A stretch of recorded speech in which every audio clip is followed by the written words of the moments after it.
Black Star Network is here. Hold no punches! I'm real revolutionary right now. Black power. Support this man, Black Media. He makes sure that our stories are told. Thank you for being the voice of Black America, Roland. Stay black. I love y'all. All momentum we have now, we have to keep this going. The video looks phenomenal. See, there's a difference between Black Star Network and Black-owned media and something like CNN. You can't be Black-owned media and be scared. It's time to be smart. Bring your eyeballs home. You dig?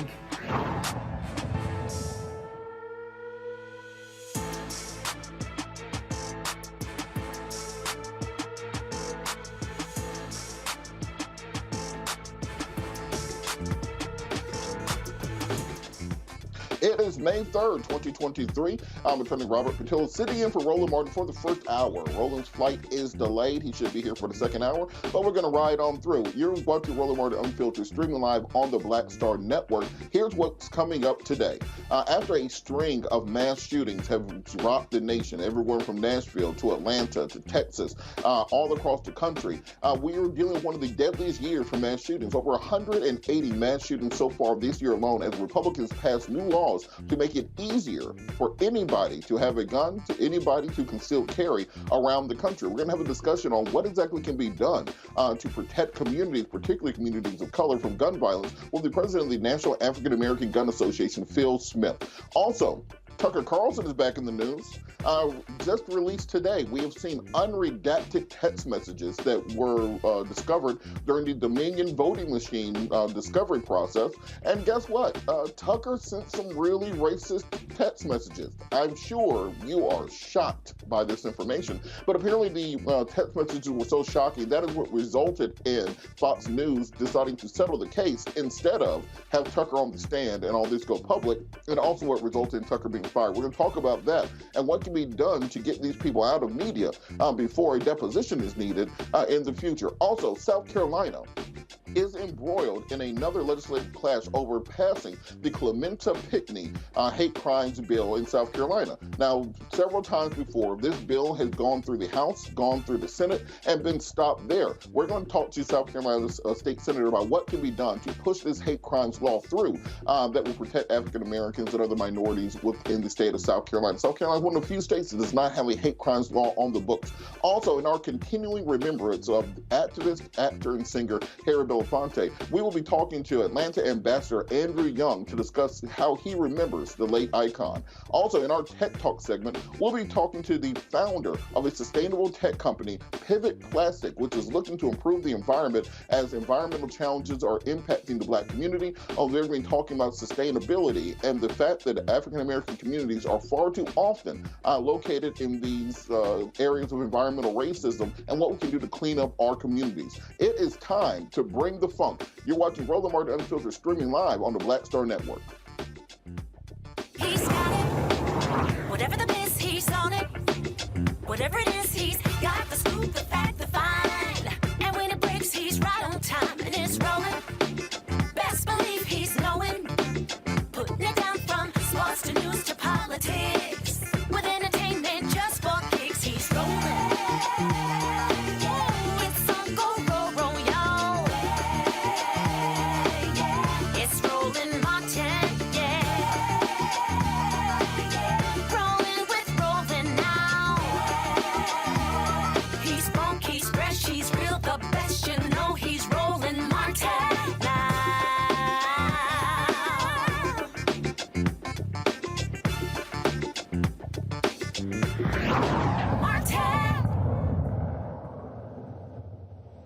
Mass shootings again rocked the nation. Just today, 24-year-old Dion Patterson walked into a hospital in Atlanta, shooting 5 women, killing 1. 3 remain in critical condition right now. Mr. Patterson is still on the run in the city of Atlanta. Schools were locked down. Businesses were put on lockdown. Authorities are asking that if you have any information with regards to the whereabouts of Mr. Patterson and or any information that can be turned over to police, please contact law enforcement immediately. This man is still considered armed and dangerous and on the loose in Atlanta currently. This comes on the heels of Texas, where a 3-time deported Mexican national fatally shot and killed 5 people, including an 8-year-old boy. Just days earlier, he had been asked to stop firing his rifle outside of his home, near a neighbor's yard, and now he is still remaining on the loose. A Florida man who was previously been convicted of domestic violence, shot and killed his girlfriend and 3 children this week as part of a mass shooting spree. And as we said, these are 18 mass shootings in the last 7 days in the United States of America, over 180 thus far this year. And we are May 3rd. of this year. This does not happen in other industrialized countries. This does not happen in other parts of the world to the extent that it happens here. Politicians, activists, and community members are all calling for immediate action to prevent further gun violence and mass shootings. President Biden has urged Congress to pass comprehensive gun reform legislation, including universal background checks and a ban on assault weapons. Meanwhile, advocates and gun rights groups argue that stricter gun laws nearly infringe on their constitutional rights and do very little to actually stop mass shootings.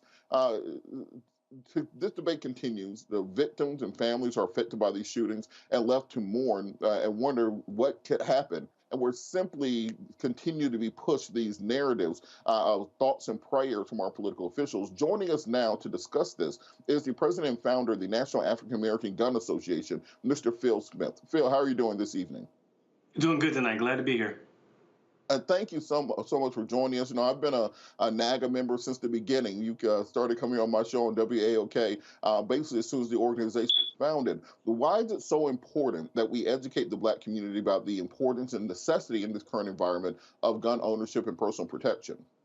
First of all, historically, we have not had the opportunity to enjoy firearms as most of our counterparts here in the U.S. So our history is very, very different from any other organization or group of people in the U.S. So we've been literally brainwashed the other way. Run away every time you see a gun. Guns are bad. Even though they can protect your family, it's just been an indoctrination that really is toxic in terms of African Americans relating to a firearm. So that's the first point. Secondly, we need to understand that it's our right as Americans, particularly Black Americans, where we have fought for this country and are the most patriotic of any other race in this country. We have fought and died for our people to have that right to own a gun. The Second Amendment is written into the Constitution for a reason, because it allows us to grab a gun and protect our families if someone breaks in the home late at night or during the day or whenever. It's something that should not, I believe, and very obviously I'm very biased, but should not be infringed on in any way, shape, or form. You know, particularly for the Black community, and in this case, particularly this shooting today in Atlanta, for Black women, can you talk about the importance of gun safety and education for African American women who are increasingly the targets of domestic violence, the targets of shootings and robberies, etc.? NAGA does a lot of work in this space of both educating and training women in firearms safety and use. Can you talk about the importance of that? Sure. Black women are the backbone of our organization. They are 40% of our membership. At one point, they were literally 60% of our membership. So Black women have a very, very important part of our organization, the National African American Gun Association. It's critically important, if you are a potential gun owner, to know how to handle that gun, to know how to shoot the gun, to know how to have muscle memory built up over practice and practice with a gun. And oh, by the way, you need to have a certified instructor to teach you how to handle that gun. Just don't go out and think you've bought a gun and you're all of a sudden, you know, James Bond. You're not. You need to understand the intimacies, the rules, the regulations, the fundamentals of that firearm. In our community, that is a needed skill set that we try to place to all of our folks that come through the door. And we do that by constant education, constant training, and more education and more training. And we do it over and over and over. And we never have enough of that particular process for our people as they come through the door. And we're slowly getting some traction on a national level where our folks are starting to understand and, more importantly, get the skill set to protect themselves. And I think that's a great thing for our community. Absolutely. And talk a little bit about every time we see these mass shootings, there's always a call for gun reform. There's a call for assault weapons bans or stricter gun requirements. You know, we've seen cities like Chicago, New York, Baltimore have very strict laws that were struck down by the courts. Is there any legislation that would help bring an end to these mass shootings? I'm going to say this, and I want everybody to really listen to me as best you can. I'm very biased, but I'm going to try to say this without being too over the top. You can throw every gun law you can think in your head at the wall, and tomorrow there's still going to be a shooting. The key is that we need to step back and look at the root cause. Why are people shooting other people now in such high amounts, or supposedly high amounts? I think mental health is the key, and that's where the conversation, I think, can start and should start. Because you look at a lot of these shootings, they're mental health related. Somebody used to be in the service, they're coming back home with PTSD, or they have issues with themselves and those folks around them. You might have other folks that are angry at the world, racist. It just goes on and on the list. But I think if we had a connection or a closer connection with mental health agencies across the country, when I say we have a connection, law enforcement had a connection to be notified of those individuals that are out there that want to do harm, we'd be in a better place. I'm a big advocate for conversation. I'm a big advocate for difficult conversations. And I'm also an advocate for understanding someone else's perspective. And as long as they listen to my perspective, I'm wanting to get a solution that helps the country, obviously, but we have to start that conversation. And that conversation oftentimes can be very, very tense at a minimum. And on the same point, and hopefully you can stick with us for another segment so the panel can chime in. With the mental health crisis that we've seen exploding since COVID, it seems strange, and this is the time where states like Georgia, Florida, Texas, and about 20 other states have passed constitutional carry laws, basically saying you don't need to have any paperwork. You don't need to do anything in order to conceal carry. Basically, anyone can walk in, buy a gun with just an ID, do a 5-minute background check, and walk back out. Should there be red flag laws? Should there be anything put in place to at least put some barrier between individuals to the ability to buy guns? We saw at the Uvaldes, people saying we need to raise the age limit to purchase weapons, have a waiting period. Are there any sorts of legislation that you would stand behind? Let's start with red flag laws. I think that's, as I said before, that's a starting point. And just for our audience, red flag law is the following. Those that don't understand or have never heard the term, red flag law is the following. It simply says that if you have some in society that is a danger to themselves or a danger to the larger society at large, law enforcement has the right to go out proactively to contact that person and to secure their firearms and take them away from them so they can't hurt themselves or their folks or their neighbors or the community in which they live in. In theory, that sounds great. I'm a big advocate of that, in theory. The problem is the following. Oftentimes, for Black folks like myself and in my community, the red flag law is weaponized in a way in which people that are totally innocent get their guns taken away from them. And once their guns are taken away from them, it's very, very difficult to get those firearms back. You have to go through a legal process. It's expensive. You have to get an attorney. You got to go to court. And a lot of times in our community, our budgets are limited. We have so much money that has to be allocated for certain things. So once the guns are taken, they're gone. What I am a big advocate of. Go ahead. Phil, let's put a pin in there right there. We're going to go to a break. I'm going to let you continue on the other side and then bring the panel in also to ask you some questions, because I think we want to come to a solution because this is severely affecting our community. We always talk about assault weapons. Most gun crimes are not committed with AR-15s. They're committed with pistols. So even if you ban every AR and AK in the country, we're still going to have hundreds of people die every day because of gun violence. We have to find a solution. We'll be back after the break. You're watching Roland Martin Unfiltered, streaming live on the Black Star Network. We'll be right back.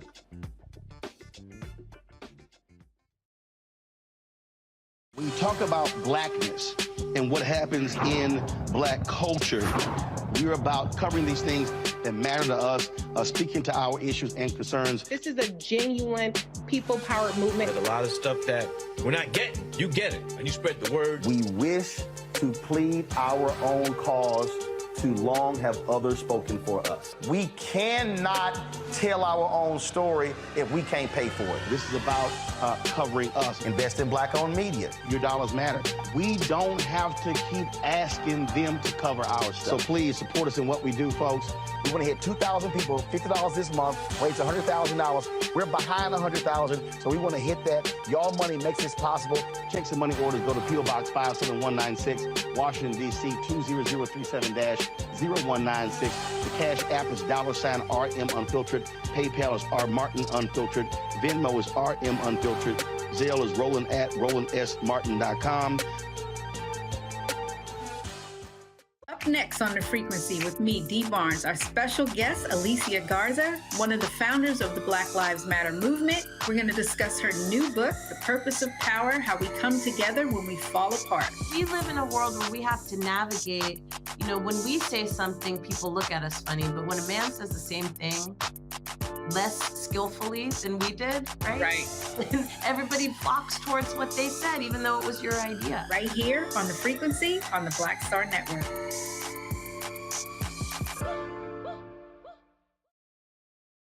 Black TV does matter, dang it. Hey, what's up, y'all? It's your boy, Jacob Lattimore, and you're now watching Roland Martin right now.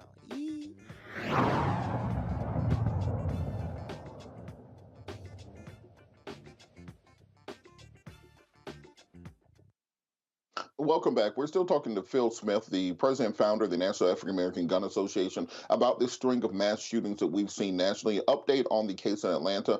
Police believe that they have the suspect, Deion Patterson, located in an apartment complex off of Cobb Parkway. We'll bring you any updates to that case as they become available. We're going to bring our panel in shortly. But Phil, before the break, you were talking about red flag laws and kind of this concept of access to firearms. The individual in Texas is a 3 times deported Mexican national who was undocumented here in the United States of America, who was very easily able to get a hold of a AR-15.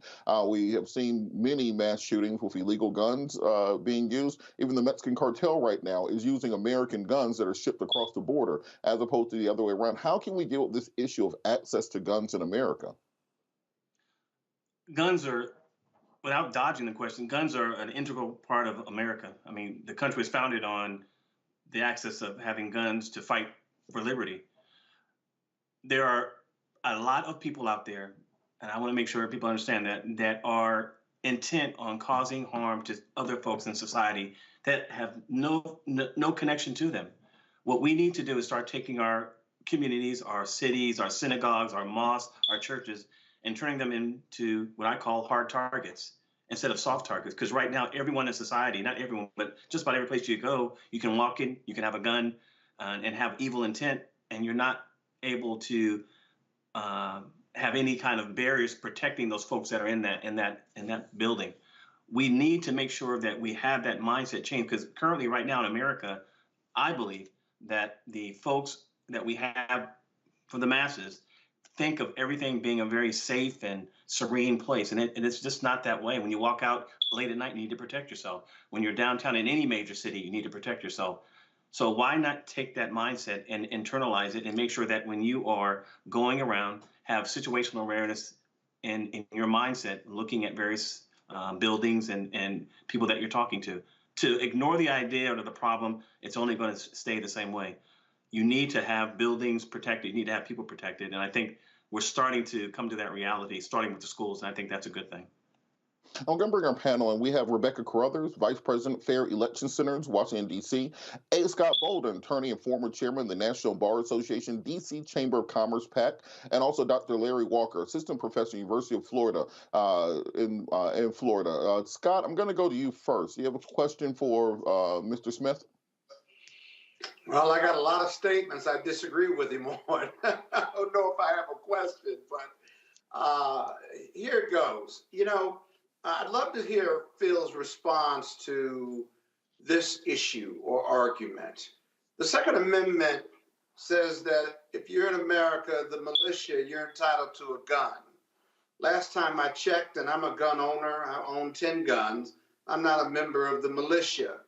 The Supreme Court has bastardized the Second Amendment that allows us to own guns and to be as least restrictive as possible. And yet the mass killings continue. I understand about the mental health and about bad actors, but at this point, with 190 incidents in 2023 alone, would you agree that limiting access to guns, having a red flag law, anything we can do, it may not be a panacea, but anything that we can do, especially with weapons of mass destruction, gun violence is committed by 9mm and pistols, but mass shootings are committed by AR-47s or AKC-47s and AR-15s. Wouldn't all of those gun reform legislative initiatives, wouldn't they at least help as opposed to being a panacea? First of all, thank you for the question. I appreciate the perspective. I understand your passion behind what you're saying. It's an emotional, I think, reaction sometimes when people think that some of the laws that are being proposed are going to stop mass killings, because most of the legislation, if not all, is just a waste of time. You're pandering to the base of their constituency, politicians, when I say that, and you're really not helping out. If you're really serious about stopping gun shootings, and don't get it twisted, I'm a black man first in this country. I've got children, I've got a wife, I've got a mother, I've got sisters, I've got brothers. I want all of them safe. But I also understand as a black man the reality of what laws work and what don't work. And a lot of the laws that are being proposed by politicians, and I'm not going to try to demonize all of them, but for the most part, they just aren't doing anything. They just aren't. Okay, so then, let me, if I may, if that's the case and you disagree with my proposition or suppositions, then tell me what you would do to end this gun violence then. If it's not through gun reform, then tell me what would work in your opinion, without telling me more guns and protecting our soft targets, because that connotes more violence. So what would you, top 3 things would you propose to end gun violence and mass killings in America? First thing I would do is loosen up the HIPAA laws that they have right now, where you cannot access someone's mental health records. So the law enforcement can literally go on and look at that person's profile after being prompted by a psychiatrist or psychologist, for one. That's the first thing I would do. Secondly, and I know you don't probably want to hear this, but I would definitely re-educate those folks, or allow those folks that want to purchase a gun to get a gun to protect themselves. The worst thing you can do in a scenario where someone's trying to kill you, to me, is to be unable to protect yourselves or your family or your loved ones or your property. And as Americans, we're unfortunately, we're stuck on this concept that if I get a gun, a lot of us, something bad's going to happen by me purchasing that gun, and that's just not true. To me, just the opposite happens. You have now engaged with the gun. You know how to use the gun. You're taking lessons, and you can protect yourself and your family. And that's just how I see it. And I know it's very different from your perspective, but I think that's the way. All right, let's move on to Rebecca. I want to get everyone in on the panel. Rebecca, do you have a comment or a statement for Mr. Smith?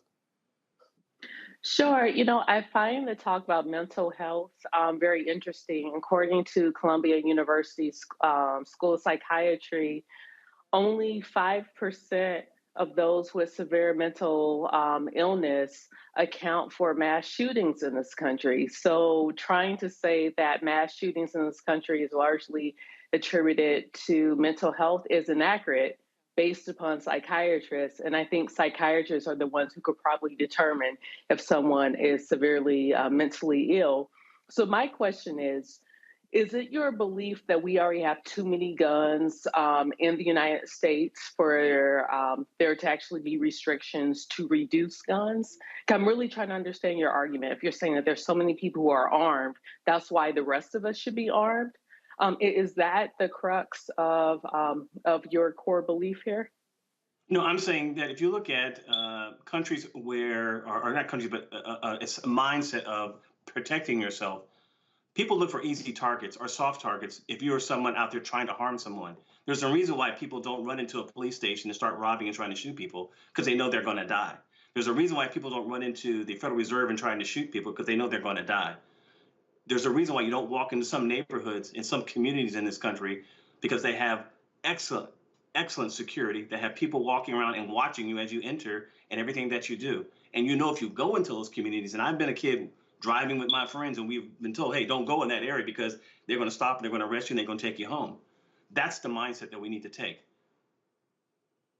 Larry, I wanted to give you an opportunity before we run out of time to ask any questions or comments with regards to Mr. Smith.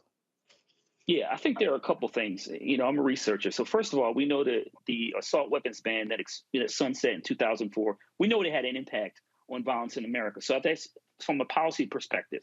My colleague also talked about the misconception that a lot of these shootings have to do with mental health. That's not accurate. I think the third point we have to really consider and talk about here is we've seen incidents, look at the shooting in Tennessee at the school in which individuals are armed, teachers were armed, but they didn't engage the shooter. So this is a myth, that this idea that more people who are armed are more likely to engage shooters. We saw in Texas that law enforcement don't even want to engage individuals who are armed and killing civilians. So this idea that with more guns will lead to some kind of, countering some of the violence in America is not true. Per capita, the United States leads all nations in terms of guns that are available. And like I said, comparison to other countries in the world. So what we have is we have a gun and we have a violence and we have a culture problem. So I think those are some of the issues we have to talk about. We talk about sexism, racism, among other issues, and also economic challenges, among others, when it comes to gun violence. Phil, do you have a response? Yeah, I agree with what he said on that last point in terms of the economic issues. And I'll say this, if you have economic solutions for those folks that are in a bad way, If you take away the lifetime ban of a felony on someone who committed a crime at the age 20, you allow them to get re-engaged in society. You're not putting them off in a corner where the pressures of not being able to generate any money for their family or themselves and their loved ones overcomes them. We have to start thinking intuitively, long-term, what's the best thing for society? And that is when you have jobs for folks that are allowed to engage in society, violence goes down dramatically. Let's make sure we allow those folks that are in those places to have jobs. Jobs is the solution to me of a lot of the stuff that's going on right now. Absolutely. And so before we go, for people who are interested and want to work towards protecting themselves, protecting their families, etc., particularly women, because in the Atlanta shooting today, we saw that this individual specifically targeted women in a waiting room ages 20 to 70. How can they get in contact with NAGA, and how can they learn about training in their own local areas? Sure, we have over 130 chapters nationwide, over 50,000 members nationwide. Go to our website at naaga.co, click on chapters, and you'll see a local chapter in your area. And easily you can contact that particular chapter president and start getting engaged with that particular group of folks in your area. Also, I want to mention that we are having our national convention on July 28th, 29th, and 30th. It will be the first time in the history of the U.S. that a Black farms organization is having a national convention. I encourage everyone, including those folks on the panel, you might have a different perspective, to come and see 3,000 to 8,000 Black folks who are well-behaved gun owners and talk about guns and get into that room and into that space and see a different perspective. It's very, very easy to lash out when you are emotionally charged, but we need solutions right now. And as I said before, economics, I think, is the first step toward helping ease that pain that this country is going through right now, because a lot of folks are in a very, very bad way emotionally. I think there's a macro discussion and a micro discussion. The macro discussion is, what do we do societally to stop gun violence? How can we bring up the people who are impoverished? How can we help people with mental health challenges? How can we secure these targets that are soft? How can we put restrictions on firearms, ensure that the people who don't need them don't get them? That's the macro conversation. The micro conversation is, if it's down to you and you staying alive, we have to make sure that you are trained, that you are armed, that you can protect yourself and your family, and you can worry about the macro problems later. Phil Smith, president and founder of the National African American Gun Association, thank you so much for joining us. We will be back after the break. You're watching Roland Martin Unfiltered, streaming live on the Black Star Network. Hatred on the streets, a horrific scene, a white nationalist rally that descended into deadly violence. White people are losing their damn minds. As an angry pro-Trump mob storms the U.S. Capitol, We're about to see the rise of what I call white minority resistance. We have seen white folks in this country who simply cannot tolerate Black folks voting. I think what we're seeing is the inevitable result of violent denial. This is part of American history. Every time that people of color have made progress, whether real or symbolic, there has been what Carol Anderson at Emory University calls white rage as a backlash. This is the rise of the Proud Boys and the Boogaloo Boys. America, there's going to be more of this. Here's all the Proud Boys, guys. This country is getting increasingly racist in its behaviors and its attitudes because of the fear of white people. The fear that they're taking our jobs, they're taking our resources, they're taking our women. This is white fear.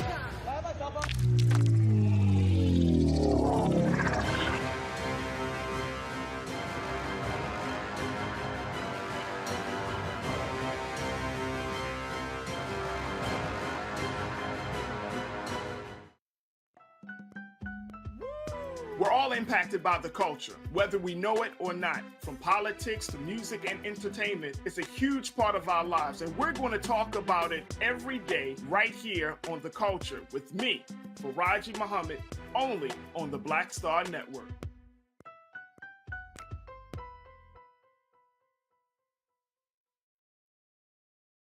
Hi, I'm Anthony Brown from Anthony Brown and Group Therapy. Hi, I'm BB Winans. Hey, I'm Dolly Simpson. What's up? I'm Lance Gross, and you're watching Roland Martin Unfiltered.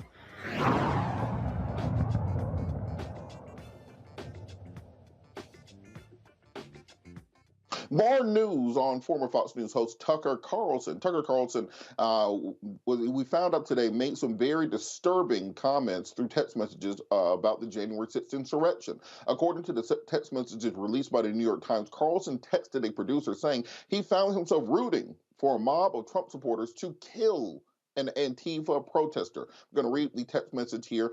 A couple of weeks ago, I was watching video of people fighting on the streets in Washington. A group of Trump guys surrounded an Antifa kid and started pounding the living S out of him. It was 3 against 1, at least. Jumping a guy like that is dishonorable, obviously. It's not how white men fight. I'm going to say that again. It's not how white men fight. Yet suddenly I found myself rooting for the mob against the man, hoping they'd hit him harder, kill him. I really wanted them to hurt the kid. I could taste it. Then somewhere deep in my brain, an alarm went off. This isn't good for me. I'm becoming something I don't want to be. The Antifa creep is a human being. Much as I despise what he says and does, much as I'm sure I'd hate him personally if I knew him, I shouldn't gloat over his suffering. I should be bothered by it. I should remember that somewhere somebody probably loves this kid and would be crushed if he was killed. If I don't care about those things, if I reduce people to their politics, how am I any better than that kid? This is Tucker Carlson being remorseful and having a rare point of self-introspection. And I've described the MAGA movement often as the MAGA mind virus. This is the mind virus at work, being spelled out in this text messages, how you can go from a normal human being to someone who is part of this cult that wants to overthrow the government, that will give your life, your liberty, your future in service to the MAGA mob. We've seen this over and over again. People like Kanye West at one point in time was a normal human being. He was infected with the MAGA mind virus and lost nearly everything. The message was sent hours after the insurrection at the Capitol and was redacted in court filings. The text message alarmed Fox News board of directors and played a role in Carlson's abrupt firing last month.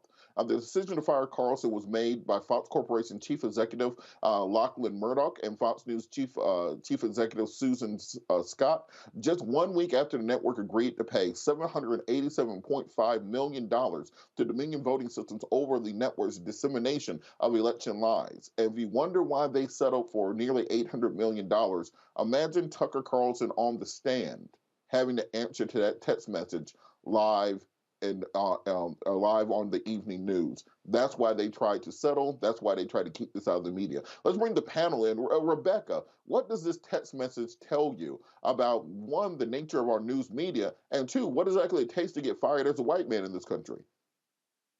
I mean, you see my face, right? Like, that text is pretty tame in comparison to the things that Tucker Carlson has said live on air. I mean, if anything, it shows like he had a bloodlust for someone getting beat up on the street by a group of people. And then to even say, oh, it's dishonorable. That's not how white men fight.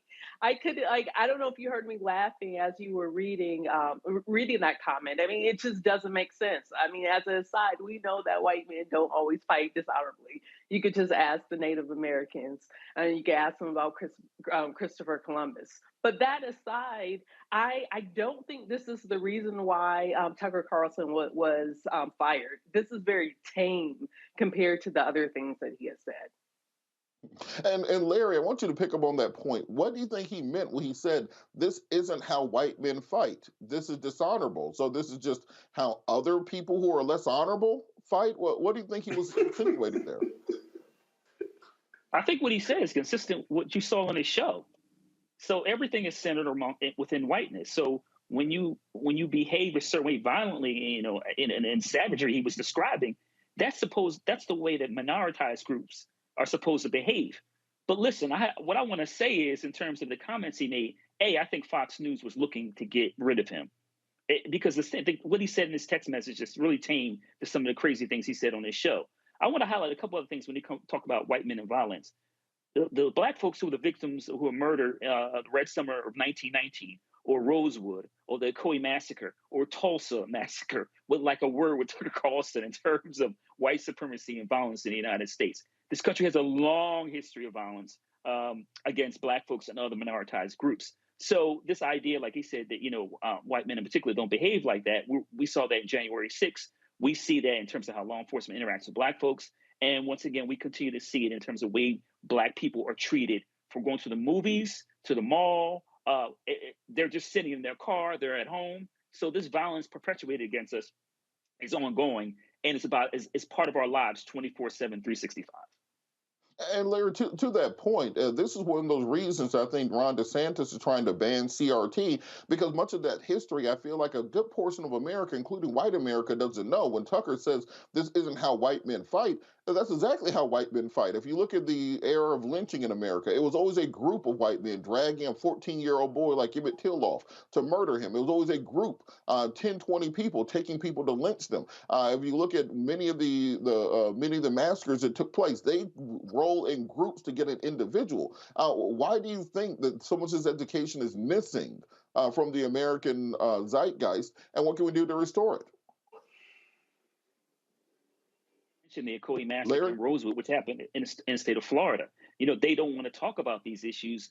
And like I said, this is historical. I mean, we could talk about contemporary violence, but these are historical issues that happen. And once again, Black folks were the victims of these horrific, crimes. So they don't want to talk about it because this country has always struggled to reflect on its own evils, whether it's internment camps in terms of the Japanese internment camps, or the Trail of Tears, or Jim Crow when it comes to dealing with, in terms of how Black people were treated. So we have a long history of these issues, but we also have a long history of ignoring it through erasure.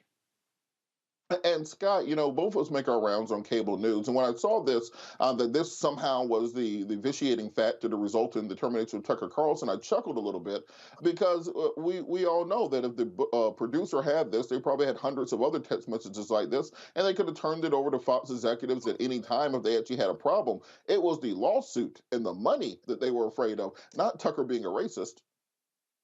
Yeah, you and I have done Tucker Carlson.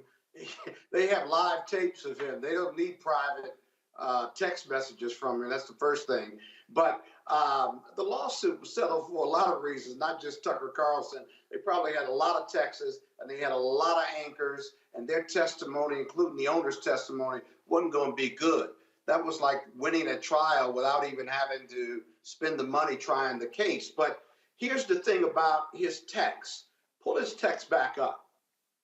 He didn't apologize for feeling that way. He lamented that he felt that way. He knew it was wrong, but he never corrected himself or apologized or did anything to take back the first half of his text, right? So he wants to kill the Antifa guy or Tifa individual, regardless of whether white men fight that way or not. White people taught Black people violence. Let's not forget that. You want us to do better, you do better. But he did not apologize for it or retract it. He lamented that he felt that way. But that didn't do anything to take away the fact that he felt that way. At the end of his text, he felt that way. At the beginning of his text, he felt that way. And right now, as we debate and talk about this issue, he feels that way. Don't get lost in what he lamented at the second half of his text, because the second half had nothing to do with the first half, which was really how he felt. And he felt comfortable manifesting those feelings in writing a text to a producer at Fox. Think about that. And Scott, on that point, how can we as the community help to push changes at Fox? Because regardless of what you feel about them, they have by far the largest news audience of any cable news outlet. The ratings came out, I think, today, showing that Fox's primetime ratings are higher than CNN and MSNBC combined. And now Lawrence Jones, a Black man, is going to be sitting in for Tucker, kind of guest hosting to see if he can get the full-time spot. But we should have some kind of voice in being able to stop this type of racist messaging being pumped into the minds of people around this country. When I talk about that MAGA mind virus, that is how it is spread. How can we stop the spread of this mind virus? Because we see many of these white supremacist mass shootings, as we talked about in the last segment, these people are often very loyal Fox News viewers. Well, yeah, but it begins even before Fox. Why do we have generational racism, perpetual racism? It's because people that don't look like us are teaching their children, their new children, every generation to hate Black people based on the color of their skin, to commit violence, right? Now, Fox has a really unique business strategy. They don't they know they're not going to appeal to people that are intelligent or who are balanced or who are non-racist or don't have these far-right views. But there's so many of that audience who tunes into Fox, who appreciate their messaging, don't care about it being fair or balanced, if you will, and that those advertisers who you would normally attack to shut down a Fox News story or organization, you don't have that same leverage because the advertisers either don't care about what they're promoting, a lot of them do and they don't advertise there, but they don't care because that MAGA crowd, those millions of viewers, don't turn into NBC or CNN for any type of balance. They tune into Fox because they're feeding that group, that massive group, on the rhetoric that they want to hear. So is it a real news organization in the sense of what other organizations want to be fair and balanced? I'm not convinced that they really do want to be fair and balanced. They serve a population, and they make money on serving that population, not on being fair and balanced. Well, you notice Fox stopped using that moniker fair and balanced about the time they fired Bill O'Reilly. They no longer present the alternative side of the argument. Now it is simply a propaganda machine to push right-wing conspiracy theories. The truth and reality do not matter. And that's why so often when we have these conversations, like the conversation we had on Monday with the Black conservative, where they could seem unaware of reality as it exists, because they exist strictly within this right-wing media silo. So they don't understand the issues that affect real Americans because they believe deep down in their minds, hearts, and souls. And this is not an act that they put on. These people are not joking. They believe these conspiracy theories deep down within their souls. They think that Hunter Biden's laptop is the most important story facing the United States of America and the international community. They actually believe Trump did a really good job as president. They're not lying when they say that. And so they're completely surprised when they get information to the contrary. And that's what makes them so dangerous. Because once you're infected with this MAGA mind virus, it's nearly impossible to shake. We've seen people lose everything they have to the MAGA movement. There are people sitting in prison right now because they sold out and their brains have been corrupted by that MAGA mind virus. I don't care how much you loved Obama, you weren't going to prison for Obama. There are people in prison right now because of their love for Donald Trump. But that's all they're being fed. We got to go, Scott. We'll hit on the other side of the break. We got to go to a break real quick. We'll be back after the break. You're watching Roland Martin Unfiltered, streaming live on the Black Star Network. Black Star Network is here. Oh, no punch! I'm real revolutionary right now. Thank you for being the voice of Black America. All momentum we have now, we have to keep this going. The video looks phenomenal. See, this difference between Black Star Network and black-owned media and something like CNN. You can't be black-owned media and be scared. It's time to be smart. Bring your eyeballs home. You dig? Next on the Black Table with me, Greg Carr. We look at the history of emancipation around the world, including right here in the United States, the so-called end of slavery. Trust me, it's a history lesson that bears no resemblance to what you learned in school. Professor Chris Manjapra, author, scholar, amazing teacher, joins us to talk about his latest book, Black Ghost of Empire, The Death of Slavery and the Failure of Emancipation. He explains why the end of slavery was no end at all, but instead a collection of laws and policies designed to preserve the status quo of racial oppression. The real problem is that the problems that slavery invented have continued over time. And what reparations are really about is saying, how do we really transform society, right? And stop racial violence, which is so endemic. What we need to do about it on the next installment of The Black Table, right here on the Black Star Network. What's up, what's up? I'm Dr. Ricky Dillard, the choir master. Hey, yo, Peace World, what's going on? It's the Love King of R&B, Raheem Devon, and you're watching Roland Martin Unfiltered.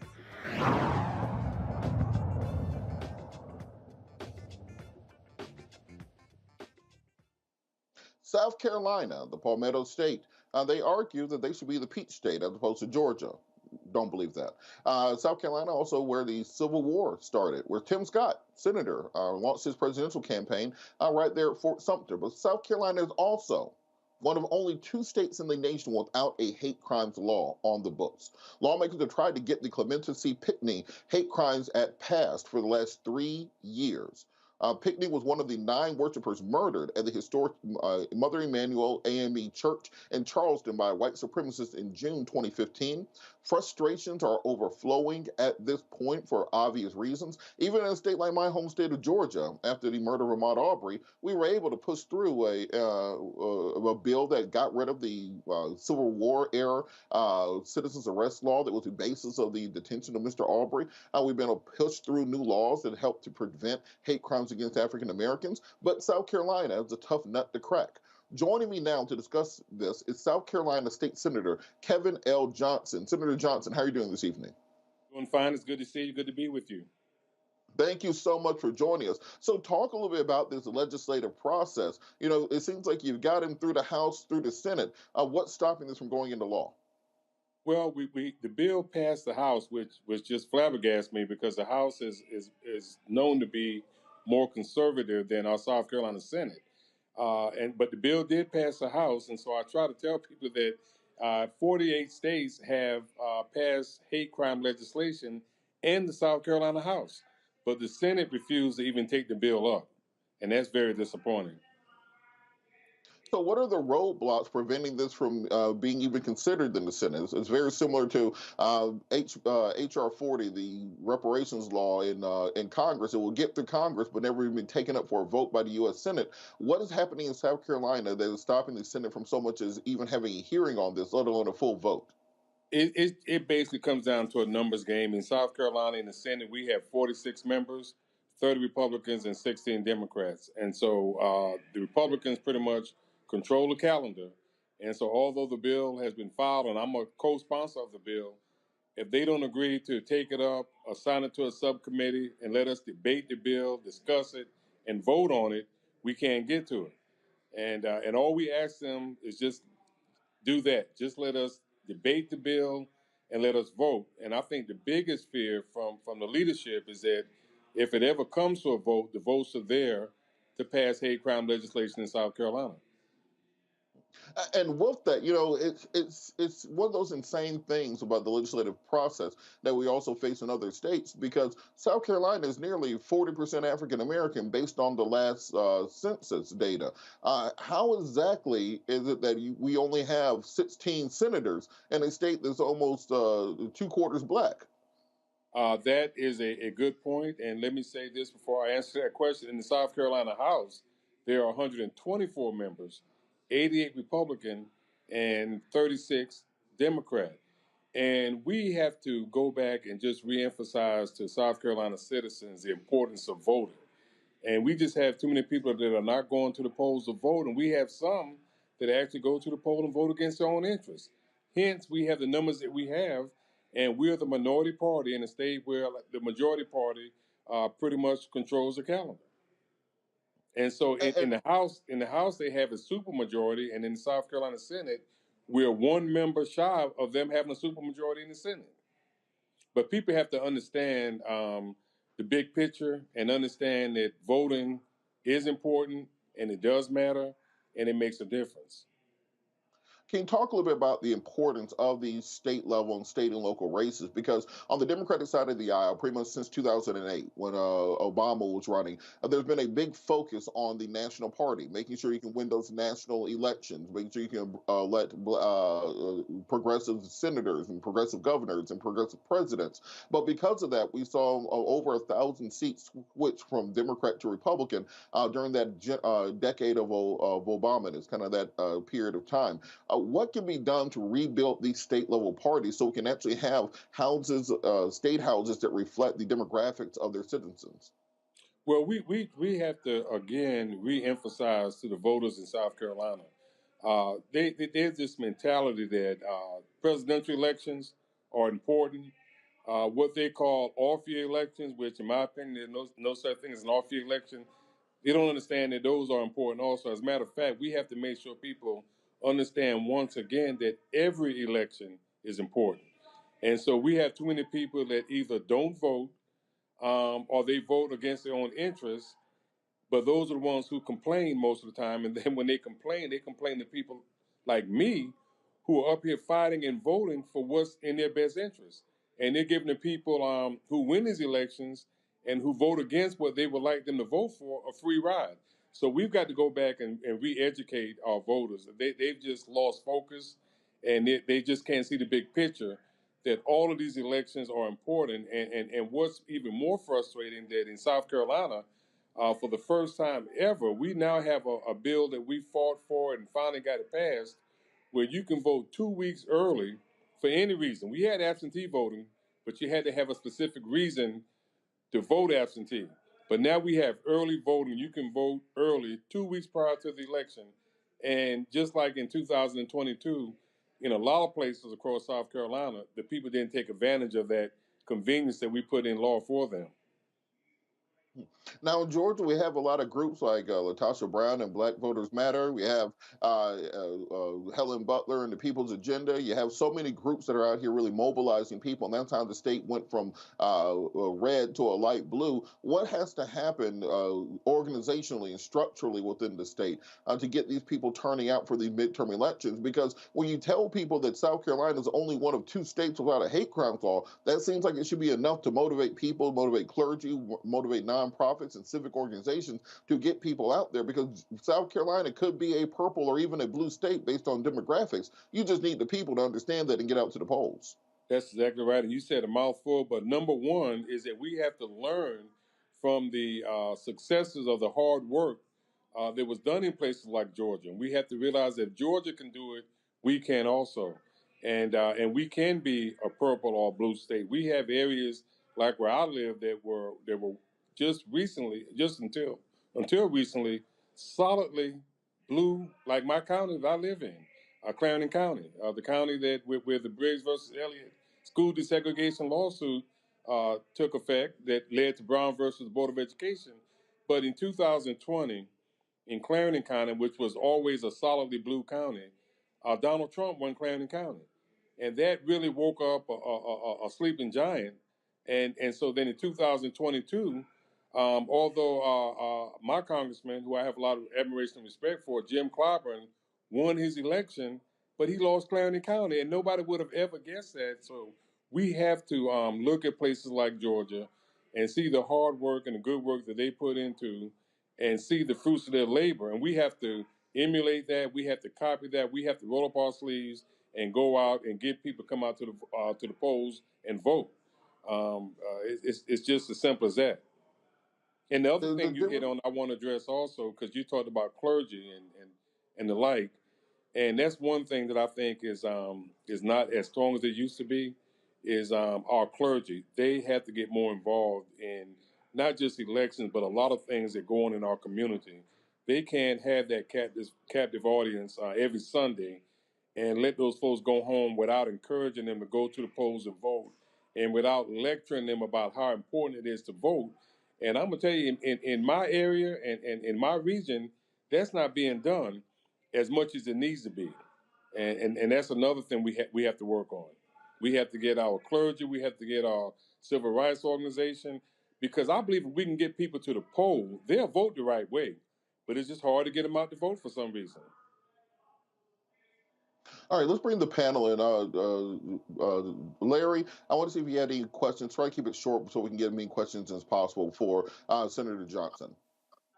Yeah, I think the first question is I would like to ask the senator is what issue, if any, gerrymandering plays in some of the challenges you highlight, one supermajority in one chamber and nearly in the other. And the second one is I wanted to also, if you could talk about candidate equality, because I know we talk about Black folks coming out to vote, but also the importance of the kind of candidates you're identifying that align with what the needs are, particularly of younger generations. So if you can talk about that also. Okay, I know gerrymandering is a problem. But what we're having in South Carolina is we're having a lot of growth. And the growth that we're having, like along the Grandstand with the Myrtle Beach area, the Rock Hill area, which is close to Charlotte, the Greenville and Spartanburg area, which is always a solidly red area, that's where all our growth is coming. The areas that we have that are predominantly African-American or Democrat, we're losing population. So it's not so much as gerrymandering as it is the people who are moving in and those that are moving out. And so we have more, I would say, diehard Republicans. We're moving into South Carolina, and just the opposite with Democrats, they're moving away, especially in the rural parts of our state. And so that's one of the problems. And then the other problem is, like you said, quality candidates. We have great candidates, but as good a candidate as you may be, if the people don't go out and vote, and I'll give you a prime example. My daughter ran for the South Carolina House in 2020, and she won. And she came up to Columbia, and she was an immediate star. I mean, everybody adored her abilities, her experiences, everything about it. She had more experience probably than the person with the most time up here. And, you know, master's degree. She's been on the school board. She's been just everything in our community, Habitat for Humanity, Relay for Life, been involved in everything, healthcare, business. And she had a candidate that ran against her that was new to Clarendon County, didn't have very much education, never did anything in Clarendon County to help anybody.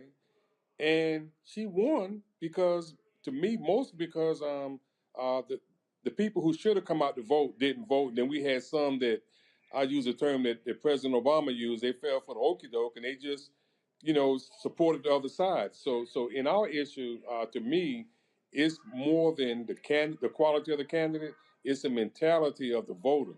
And we've got to work on that, and we will work on that. And I expect that that in the election of 2024, the results will be better, not just because it's a presidential election, but because we're going to make sure that the voters, as much as we can, are much more educated. Now, they should already be, but apparently they're not. So we have our work cut out for us, and we've already begun to try to make those points and make those changes. All right, and before we run out of time, can you talk a little about what is in this bill and why it's so important to get it passed? Great. Yeah, well, like it was mentioned already, 48 states have hate crime legislation. South Carolina and Wyoming are the only two that don't. The bill is very similar to, I think, what you have in Georgia, where if a person commits a crime and he's found guilty, and then it's proven or a jury finds that that particular crime was committed as a result of hate, then the punishment is more severe. They get additional time added to their sentence because the crime they committed was hate based on race, gender, people's sex or whatever, and just basically hate crimes. And so all the bill does is, okay, you committed this crime and we find that you did it because of hate. We're going to give you, similar to the Ahmaud Arbery case in Georgia, same thing our bill does. You know, you found guilty, then if the accusation is that it was motivated by hate and the jury agrees with that, then the sentence is enhanced. There's absolutely nothing in the world wrong with that. The punishment ought to fit the crime. Well, Senator Johnson, thank you so much for keeping us updated on this. And I think with the primary being there in 2024, hopefully we'll be able to flip the legislature there also. Just going to take some groundwork. Thank you so much for everything you're doing. Thank you so much for having me. South Carolina. Thank you. We'll be back after the break. You're watching Roland Martin Unfiltered, streaming live on the Black Star Network. On the next Get Wealthy with me, Deborah Owens, America's Wealth Coach, nurses are the backbone of the healthcare industry, and yet only 7% of them are Black. What's the reason for that low number? Well, a lack of opportunities and growth in their profession. Joining us on the next Get Wealthy is Needy Bartanilli. She's going to be sharing exactly what nurses need to do and what approach they need to take ownership of their success. So the Black Nurse Collaborative really spawned from a place and a desire to create opportunities to uplift each other, those of us in the profession, to also look and reach back and create pipelines and opportunities for other nurses like us. That's right here on Get Wealthy, only on Black Star Network. On a next, A Balanced Life with me, Dr. Jackie. What does it mean to actually have balance in your life? Why is it important and how do you get there? A masterclass on the art of balance. It could change your life. Find the harmony of your life. And so what beat can you maintain at a good pace? What cadence can keep you running that marathon? Because we know we're going to have, high levels, we're going to have low levels, but where can you find that flow, that harmonious pace? That's all next on A Balanced Life on Black Star Network. This is Judge Mathis. What's going on, everybody? It's your boy, Mac Wild. Hey, what's up, y'all? It's your boy, Jacob Lattimore, and you're now watching Roland Martin right now.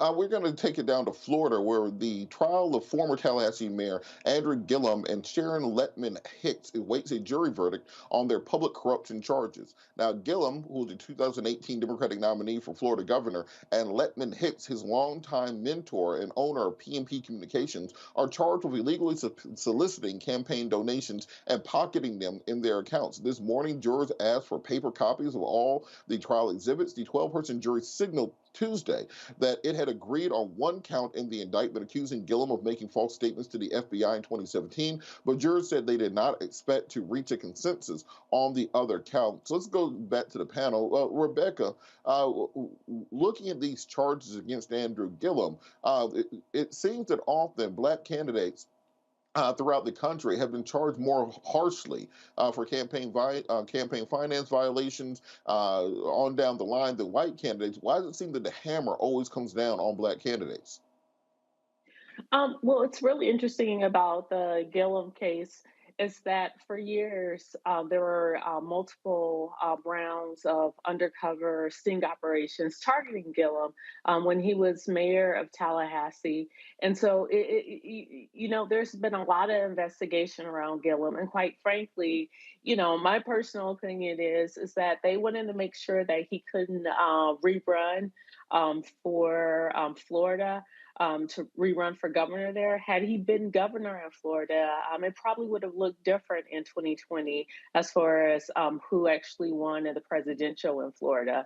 Just like in 2024, it's going to be very important who the governor is in Florida, because that's going to definitely impact the presidential nominations during the primary and then ultimately in the general election. But to the question you specifically asked me, yes. If you actually read through the different counts and the allegations against Gillum, there are white politicians who have done very similar things and they never got in trouble. So, it does seem clear to me that there has been a target for, at least a decade on Gillum's back. And it is interesting that the jury has been deliberating for 4 days. That lets us know that it is not as easy as the government is trying to make it seem, these allegations against Gillum. And Scott, on this same point, we seem to see every year or so that some Black politician around the country is caught up in one of these campaign finance violation schemes, false or incorrect documentation schemes. The former mayor of Baltimore and the Happy Holly school book thing. But we see Black politicians do way worse than this. Although Donald Trump does this in his sleep on a Tuesday afternoon and never faces indictment. Why are the punishments so much harsher for Black politicians? Well, discretion of any federal or state prosecutor is king. It is the difference between a criminal charge and not being charged at all, or even being sued civilly. It's up to their discretion. And Black elected officials in most jurisdictions just do not seem to get the same fair consideration, if you will. That they are overcharged, whether it's Gillum. And by the way, Gillum did not put on a defense, which means that the government's case, at least in the defense counsel's view, was not that strong, if you will. And they're struggling to get to a decision because Gillum turned down a bribe, not once, but I think a couple of times. And two, this very complicated paper trail between nonprofits and individuals and loans, and then how the money got into Gillum's control along with his chief of staff or his right-hand person, those facts get real complicated because you can, if you've got false statements or if you're engaged in fraud, if there are other possibilities of the basis for why you did it that are non-criminal, then that's a defense, especially if you can bring it out on cross on the prosecution's direct case. Gillum doesn't have to take the stand, nor does he have to put on a defense. And so they just don't get the benefit of the doubt. Black elected officials, whether it's Marilyn Mosby, who's charged right now with lying to get her own money out of her 457B, or allegedly lying about buying property in Florida without knowing that she owed the government taxes. I mean, and her defense, I'm a former defense counsel for her, her defense was readily available to the government. We offered to share it with them. They would not even meet with us. And so as a result, the harshness of the discretion and the review by federal and state prosecutors can be much harder than those who don't look like Marilyn Mosby or Gillum. And with that, Scott, I want to stay with you real quick. What kind of factors will the jury be weighing when it comes to this documents issue? You know, in the Gillum case, it seemed to be a very much document-intensive process. As you said, Gillum did not offer a defense in the case. What exactly are they looking for that could result in a conviction? That the government has proven their case beyond a reasonable doubt. That's what they're struggling with. Is there a doubt that I can give a reason, I'm a juror, I can give a reason as to why I don't believe they proved their case, or that element of a case, right? The elements, all four elements of those charges within each charge, that have they proved each element beyond reasonable doubt. And juries struggle with that. They've got to be convinced. It is a very high burden on the government's part, and the defendant, in this case, Gillum, and his co-defendant, they do not have to say a word. As they sit in the courtroom, they are innocent in the minds of the criminal justice system and the jurors. And so, given how complex and complicated this money trail was in the Gillum matter, I could see the jury trying to understand hard the government's case. And if they can't understand it, they can't vote to convict, or they'll say that they've got a hung jury, that is, that they can't come to a decision. Remember, it's got to be unanimous of all 12 in most jurisdictions, and that's what they're struggling with, in my opinion. And Larry, on that point, you know, we see these things all the time with black politicians, and it's not that black politicians are committing crimes at a higher rate than their white counterparts. As Scott said, this question of discretion when it comes to black politicians, and when there's a witch hunt out against you, when they're trying to get you any sort of way, they will usually find a way to at least get an indictment, even if not a conviction. What can we do to better protect black politicians from political prosecution? Well, I think that's a good question. I think, remember, this is not new. This has been going on for years in terms of black politicians being the focus and often trying to get a conviction for sometimes what are frivolous issues. But I think it's really important. Some of the things that we should be able to do is, first of all, black politicians should, and always, and I work for a former politician, they have to be constantly making sure they're crossing all their T's and dotting all their I's. And then I think the other thing is they have to be vigilant and hyper aware that for, like I said, frivolous things, that they certainly can be accused of doing something that's unscrupulous. I think the other thing to keep in mind is when we talk about politicians and blackness is that we know from research that black folks, regardless if they're a high-level politician or a CEO, et cetera, or an entertainer, are statistically more likely to be charged when it comes to certain crimes, for more penalties compared to whites. That's just a reality in living in America. So they need to be hyper vigilant and, like I said, always aware of that, and also obviously keep an attorney on retainer consistently. I tell people all the time, do not try to play the white boy's game the way the white boy plays it. At the end of the day, they can always call their dad and they'll be okay. You don't have that luxury, so you have to be above and beyond on those things in general. Rebecca, going back, you did from a political consideration, if Gillum is indeed acquitted on these counts, do you think he has a political future in Florida? You know, the way he was intentionally taken down, even with the so called sex scandal that occurred, it's really interesting when that was leaked to the press in 2020.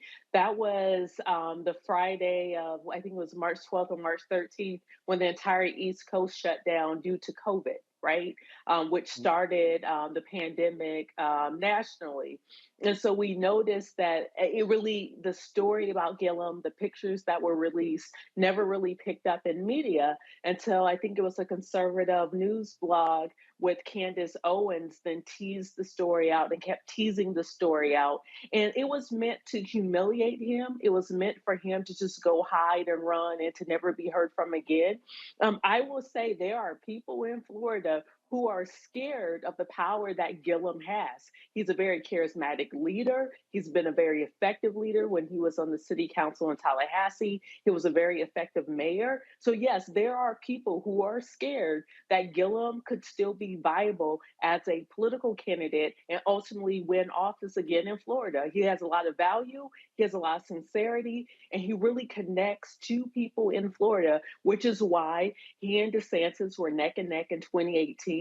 I believe Gillum only lost by 33,000 votes, and some people will question, some of the perhaps outstanding ballots in 2018, and if Gillum actually indeed did lose based upon the number of ballots that were turned in.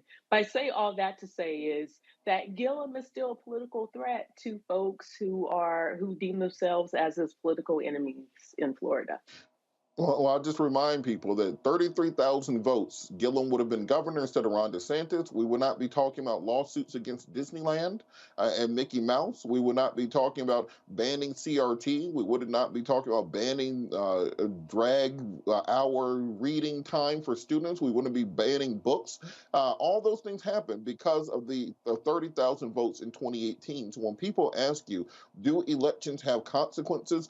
Just think about it this way. In 2018, before Ron DeSantis came into office, Jackson County, Florida, was one of the top-rated school districts for reading and math scores in the state. Because of Ron DeSantis' attack on public education, that school district dropped by 24 percentage points in reading and math scores as a result of that. Elections have consequences, just as we talked about in South Carolina, and we have to start focusing on state and local races. Don't just vote for Senate. Don't just vote for president. We have to focus on state and local races in this country because it is crucial. And we've seen the way these political parties work to bring down black men when they run for office, whether that be Justin Fairfax in Virginia, Andrew Gillum in Florida, Kwame Kilpatrick in Michigan, all around the country. There's a target on your back, and you have to ensure that you are working not just even to, but above board on all issues, because there are forces that want you out of power for a reason. We're going to keep this conversation going after the break. You're watching Roland Martin Unfiltered, streaming live on the Black Star Network. We'll be right back.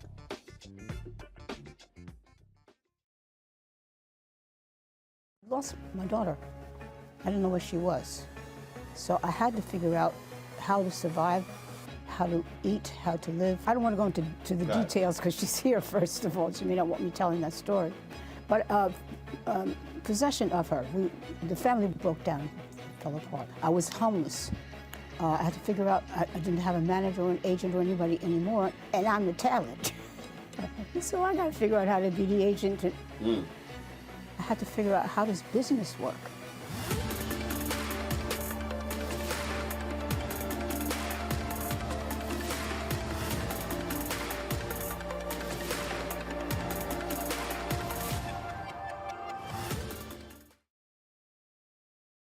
Hi, I'm Dr. Jackie Hood Martin, and I have a question for you. Ever feel as if your life is teetering and the weight and pressure of the world is consistently on your shoulders? Well, let me tell you, living a balanced life isn't easy. Join me each Tuesday on Black Star Network for A Balanced Life with Dr. Jackie.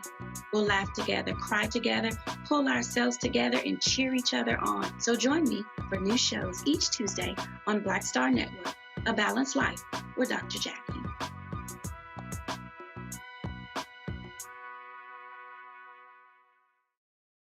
It's Kim Whitley. Yo, what's up? This your boy Ice Cube. Hey, yo, Peace World. What's going on? It's the Love King of R&B, Raheem Devon, and you're watching Roland Martin Unfiltered.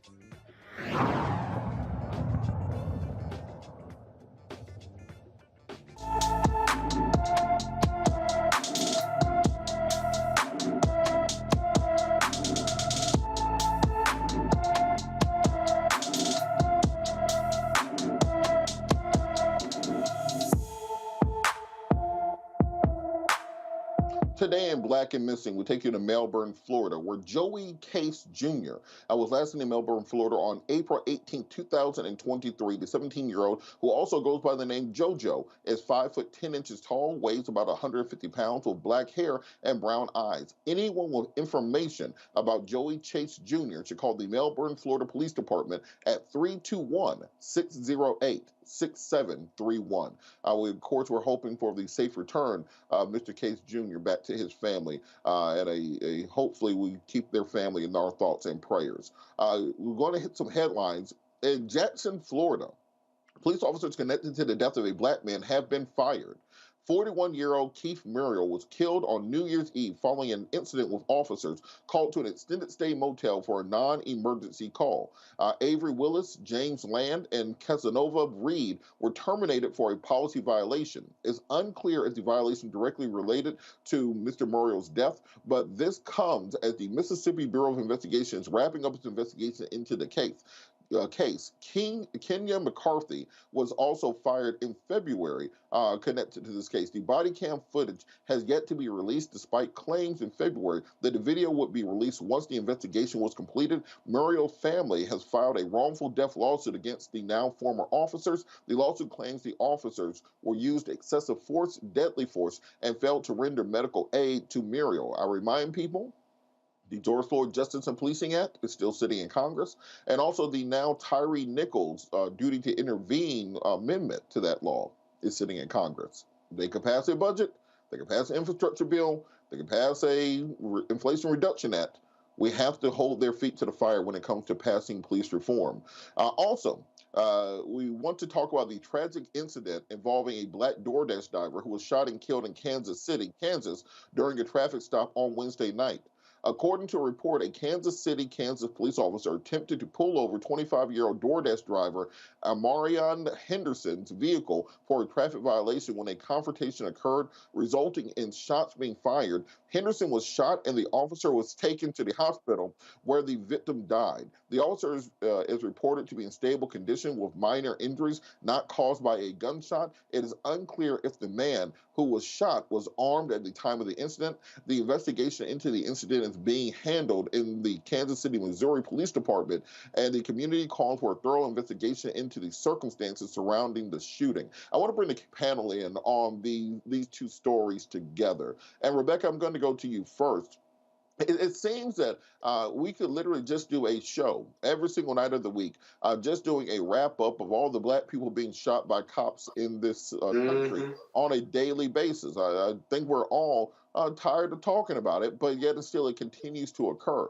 What has to happen in order for us to get legislative movement on this on the national level? As I mentioned, we talk about the intransigence in Congress, but you can pass a $1.7 trillion infrastructure bill. You can pass a $1.5 trillion Build Back Better bill, the Inflation Reduction Act. You can pass the Respect for Marriage Act for gay and interracial marriage. You can pass a $3.5 trillion infrastructure bill. You can pass a Stop Asian Hate Crime bill. Things are getting done. So Congress is not so intransigent that nothing is getting done. How can we ensure that our agenda works its way to the front?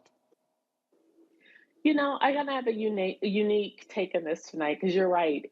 Every single week when we're on here, and almost every single night when Roland Martin does this broadcast, we're always talking about Black folks who are being extrajudiciously killed by law enforcement in America. What would be really interesting if we started to see the NRA and other pro-gun rights organizations, similar to the Guns Rights Organization at the top of the program tonight, as well as gun manufacturers, actually speaking out against unarmed Black people being shot and killed by police. Because bottom line, these Black folks who are unarmed, who are getting killed, they're being killed by these guns. So it's not gonna, this issue isn't gonna be just solved by Black people speaking up, because folks get it. Black folks don't like this happening, but it's gonna take other folks from outside of our community. It's gonna take gun manufacturers to speak up. It's gonna take insurance companies who have to insure these police departments, who have to insure these police unions. It's gonna take them speaking up and saying, hey, we're going to drop these entities as clients because we can no longer afford to pay out when they're doing these killings that are outside of the law. So it's going to take more than just us. And Larry, just kind of piggybacking on that same point, President Obama put out his roadmap on 21st century policing nearly a decade ago. We've talked about body cameras ever since for a decade now. We've talked about more training, etc. What has to happen for us to finally put some teeth behind these things and say, look, we can sue these officers in their individual capacity for the crimes they commit. We can hold them responsible for their torts as with anybody else. And why is that seeming to be the most controversial thing in American politics today? First of all, I think we need to understand that this is all rooted in anti-blackness. That's first and foremost why we don't have comprehensive, police reform. We can also thank Tim Scott, who's now announced he's running for president, as you alluded to earlier, that why we didn't get a bill at the federal level. There is zero chance that if any kind of police reform comes out of the House the way it is constituted now. That's not happening. But I think that in terms of advocacy, we need to continue to put the pressure on policymakers at the federal and state level. You mentioned we have an election coming up here next year. So obviously the House, the Senate, and the White House are in play. And then you talked about federal, state elections or, local elections and the importance of that. So we have to continue to advocate and focus on registering people to vote, highlighting the impact that, violence when it comes to law enforcement and the Black community in particular, how not only in terms of those the lives are lost, but in terms of the mental health impact, right? So we talk about the racial fatigue in terms of members of the Black community. Obviously, when you talk about these shows today or in other parts, we feel that emotionally. So there's not only in terms of the families or the communities impacted, but in terms of members of the Black community who may live in other states and hear about these stories. So there's a cumulative effect. So once again, in terms of advocacy standpoint, we need to continue to register people to vote, talk about why these issues continue to happen in our Black community as it relates to anti-Blackness and white supremacy in the United States, and continue to put the pedal to the metal. And Scott, to that point, as we talked about with Senator Johnson, the Democratic primary starts in South Carolina in 2024. We always hear these stories. Well, Joe Manchin said y'all Black folks have to keep getting shot. Kristen Sinema said we can't do anything about y'all Black folks getting shot. We really wanted to stop y'all Black folks from getting shot, but what had happened was, oh, my bad, I done ran out of time. I'll be back next time. No, just vote one more time. In next election, I promise, we'll stop y'all Black folks from getting shot. Given that we have more power in that 2024 primary than we've ever had before in a Democratic primary, what do we need to be demanding when it comes to police reform so that we won't have to put it behind all the other things in the Democratic portfolio going forward? Voting is important, but I don't have any confidence in the Democratic Party valuing the Black vote, because if they valued the Black vote, they would have passed the George Floyd legislation. They would have passed the Voting Rights Act when they controlled all three houses, and they didn't do it. When it comes to police violence against Black people, let's accept this proposition. I'm not saying don't fight against it, but that white America does not care about how many times the police shoot Black women and Black men. They don't care, because if they cared, they'd stop doing it. I mean, it's 2023. We've had 400 years of racial violence against Black people. In the last 25, certainly, we've seen it. And yet, every day, police, Black or white, thin blue line, not Black versus white, it's just the police culture of killing Black people. And so America doesn't care. America doesn't care about the mass shootings of poor Black children or rich white children. They've shown you that. They value the Second Amendment far more than they want to stop the mass killing. Just had one in Atlanta. And so I think the first step is accepting the proposition of this imperfect country of ours called America, that we love the Second Amendment and we don't care how many people get killed due to access to guns, in part, that we will accept that as a fair exchange, which was certainly larceny. And so now when you accept those propositions, as harsh as it is, then you can go vote and try to get Black people to vote and all of the Democratic groups to get out and vote, but they won't vote nationally or locally because, for whatever reason, we don't value the vote. And so I'm very frustrated. I've been doing Roland for 5 years, and every time I'm on, I'm talking about police shootings and voting and getting Black people to just vote. And we've got to figure out another way to do it so that we are effective and efficient in solving these issues. Because the results are tragic for Black people, but the fixing it just seems like it's so simple. It makes all the sense in the world. And yet, we as a community just can't do it. And our allies that you think we would have, they're there, but they're not really there.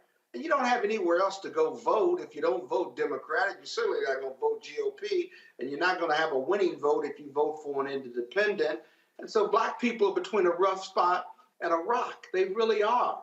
And the solutions are there. Implementation seems to be our biggest problem. Put our energy into implementing and getting folks to the polls, not just voter education, but voter participation. I guess that's the best first step. But I don't have any confidence in Black people or this country resolving the African-American problem. It's been a problem for America, as race has for 400 years, and I don't think we're any closer. Maybe we're better, but we're not closer to resolving it at all. Well, look, and for me, I think we need to have a Black Marjorie Taylor Greene. We need a Black Lauren Boebert. We need a Black Matt Gaetz. What do you mean by that now? And this is what I mean by that. We saw that Speaker of the House vote earlier this year that it only took about 10 of those MAGA Republican House members to twist the arm of Kevin McCarthy and get out every single concession that they thought. Kevin McCarthy gave them concessions they didn't even ask for in order to become the Speaker of the House of Representatives. We need someone to stand in the breach for Black people and say, look, this is the point.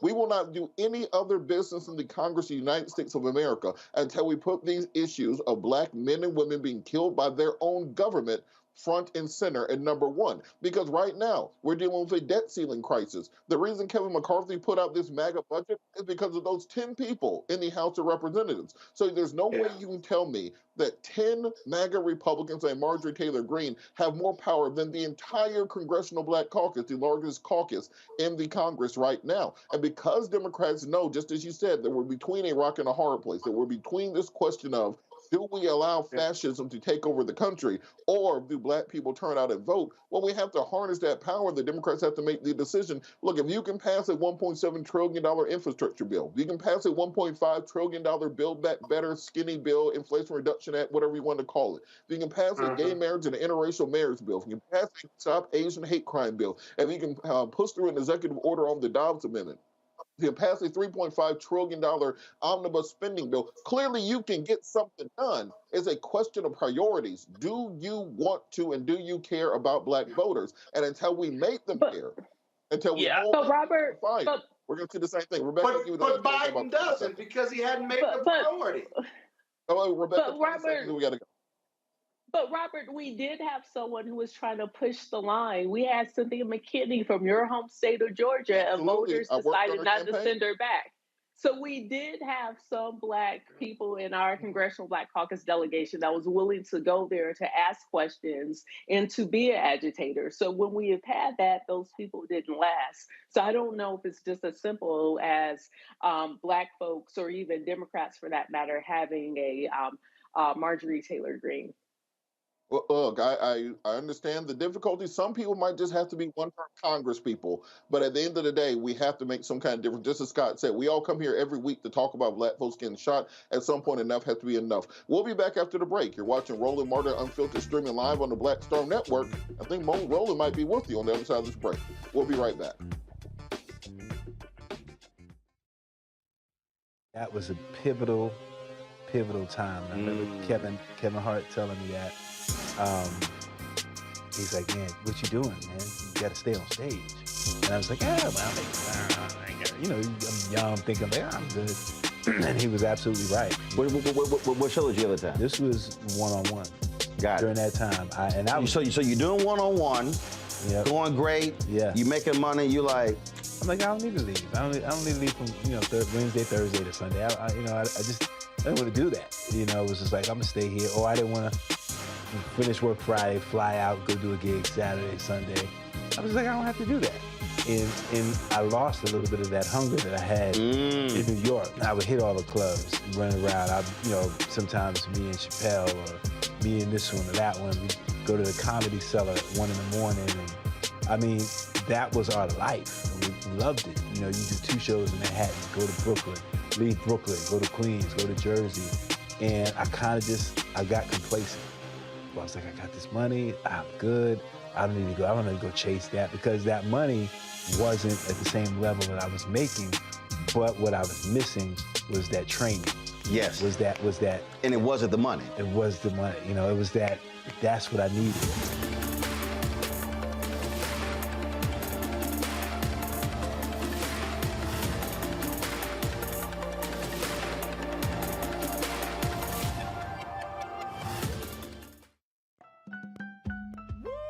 We're all impacted by the culture, whether we know it or not. From politics to music and entertainment, it's a huge part of our lives, and we're going to talk about it every day right here on The Culture with me, Faraji Muhammad, only on the Black Star Network.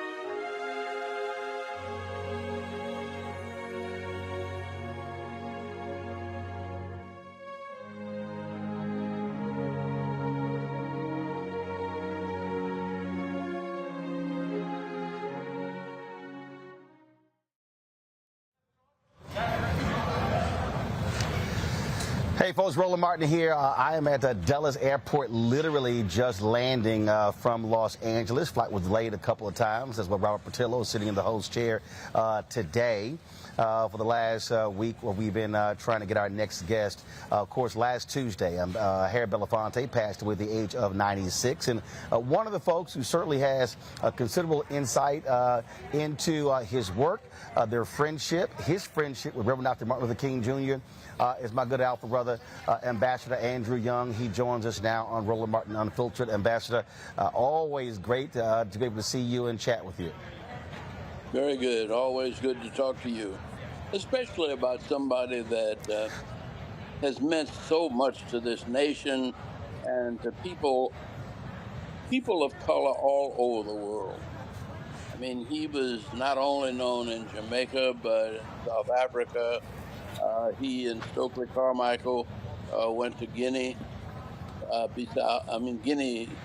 Conakry, and he was a student of Paul Robeson, and he came up in acting studio along with Sidney Poitier and Marlon Brando and Paul Newman, and all of the folk that you saw at the March on Washington getting off that plane from California were Harry's friends almost from childhood. And he literally committed his life not only to being a performer, but to being a liberator. And in fact, I dare say that his liberation activities were every bit as important to him as his performances. Where did the two of you first meet, first connect? Well, I think I was out in California in 1953 or something like that, and went to a concert. And I didn't see him then, but it was a few years later. I don't know where we first met, but he would just show up anywhere the movement was going on. And I started working with Martin Luther King in '61. And that's when he showed up in our offices. And he was actually running a fundraising office for the movement, for SCLC and SNCC. There in New York,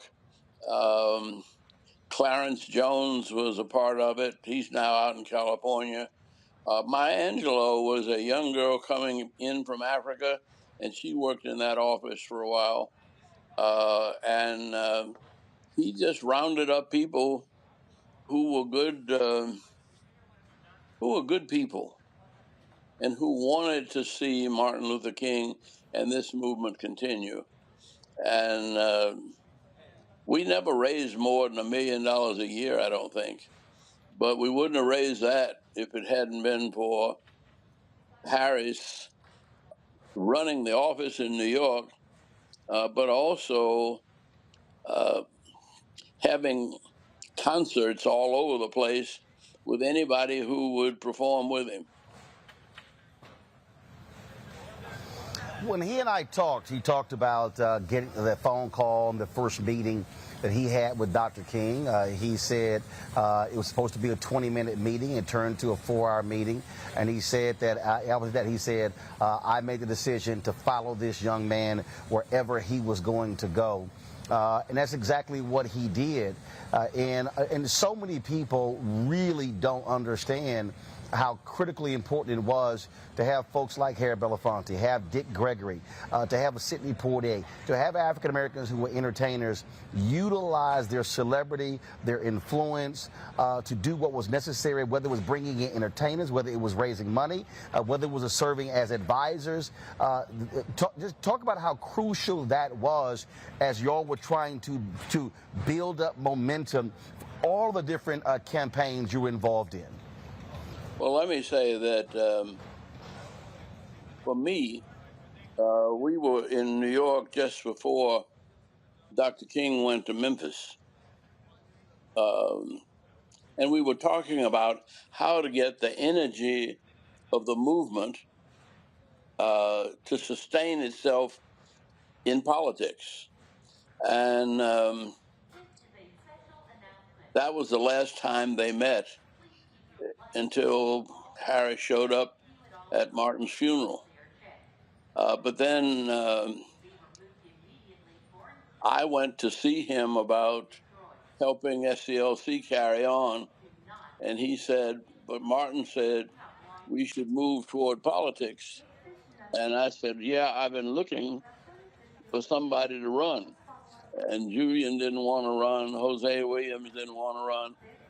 I was thinking that we could have someone in Savannah, someone in Atlanta, and someone in Birmingham, someone in New Orleans, and we would really have an impact. And when I said nobody really wants to run, he didn't say any more to me. He turned around and he called his wife Julie, and told her to see if she could find a weekend when Lena Horne and Sidney Poitier and Tony Bennett and any of his friends were in town. And she said, what for? And he said, we're going to have a benefit. Andy's running for Congress. And I said, no, not me. I said, I'm an organizer. I'm not the one to run. And he said, nobody else wants to run. It looks like you got to run. And that was the beginning of my political career. Then he started calling his friends all over the country and telling them that they had to help me. And I got a call from Clarence Avant, whom I'd never heard of. And he cussed me out and said, asked me, was I crazy? Stirring up things down there. And I said, I may be. He said, well, if you're crazy enough to run, I'm crazy enough to help you. And he said, what would you do if Isaac Hayes and Bill Cosby came to town? I said, I'd rent a baseball stadium, but I said, I don't have money enough to even call them on the phone. He said, I didn't ask you for any money. And the next thing I know, 3 weeks later, there were signs going up saying Bill Cosby and Isaac Hayes were going to be at the Atlanta Braves baseball stadium. I mean, it was really magic the way he functioned in politics, in show business, but also with world leaders. He could go almost anywhere in the world and not only be known, but they would know him as a progressive vision and voice that was there to help. The thing that I think is remarkable to that particular point that you just made there is that Dr. King gets murdered, assassinated April 4th, 1968. And folks begin to do different things. You talked about being in politics as well. But when I look at both of you post the Black Freedom Movement, and meaning officially, the emphasis on economics, on the poor, was always there. And when you talk about him traveling, the same for you. The movement and the message travel all across the globe.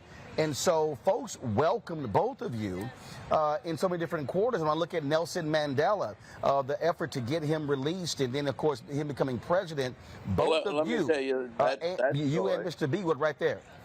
Yeah, but even before I got to Nelson Mandela, Arthur Ashe came to Atlanta to a tennis tournament and won it.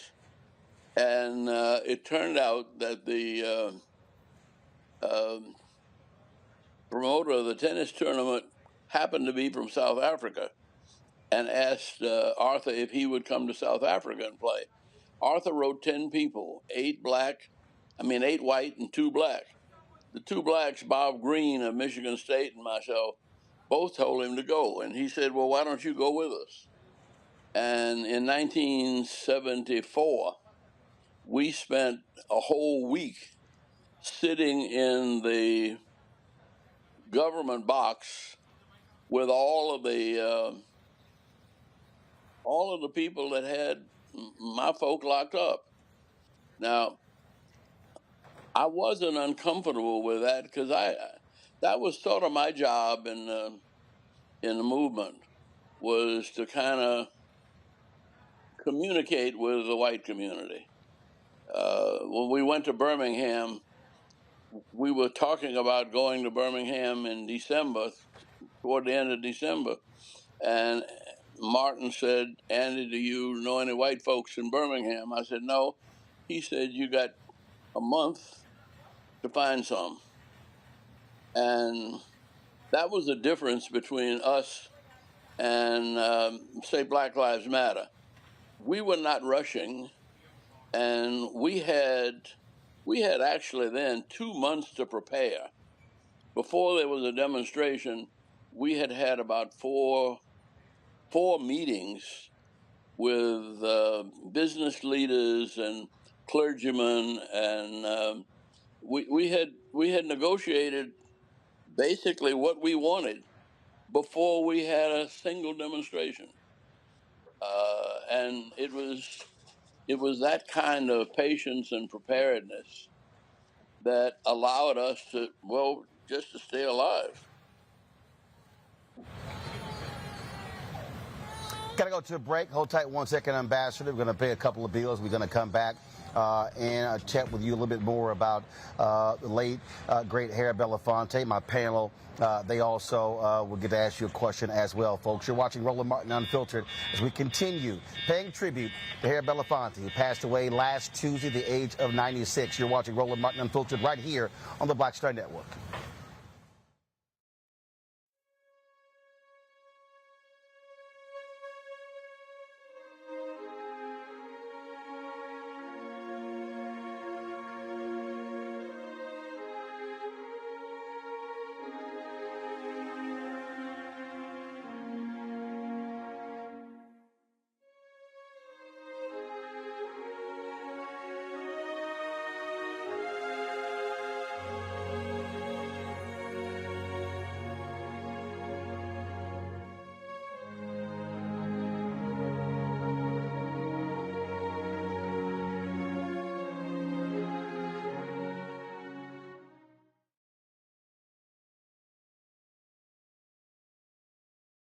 On a next, A Balanced Life with me, Dr. Jackie, what does it mean to actually have balance in your life? Why is it important and how do you get there? A masterclass on the art of balance. It could change your life. Find the harmony of your life. And so what beat can you maintain at a good pace? What cadence can keep you running that marathon? Because we know we're going to have, high levels, we're going to have low levels, but where can you find that flow, that harmonious pace? That's all next on A Balanced Life on Black Star Network. Up next on The Frequency with me, Dee Barnes, our special guest, Alicia Garza, one of the founders of the Black Lives Matter movement. We're going to discuss her new book, The Purpose of Power, How We Come Together When We Fall Apart. We live in a world where we have to navigate, when we say something, people look at us funny, but when a man says the same thing, less skillfully than we did, right? Right. And everybody flocks towards what they said, even though it was your idea. Right here on The Frequency on the Black Star Network.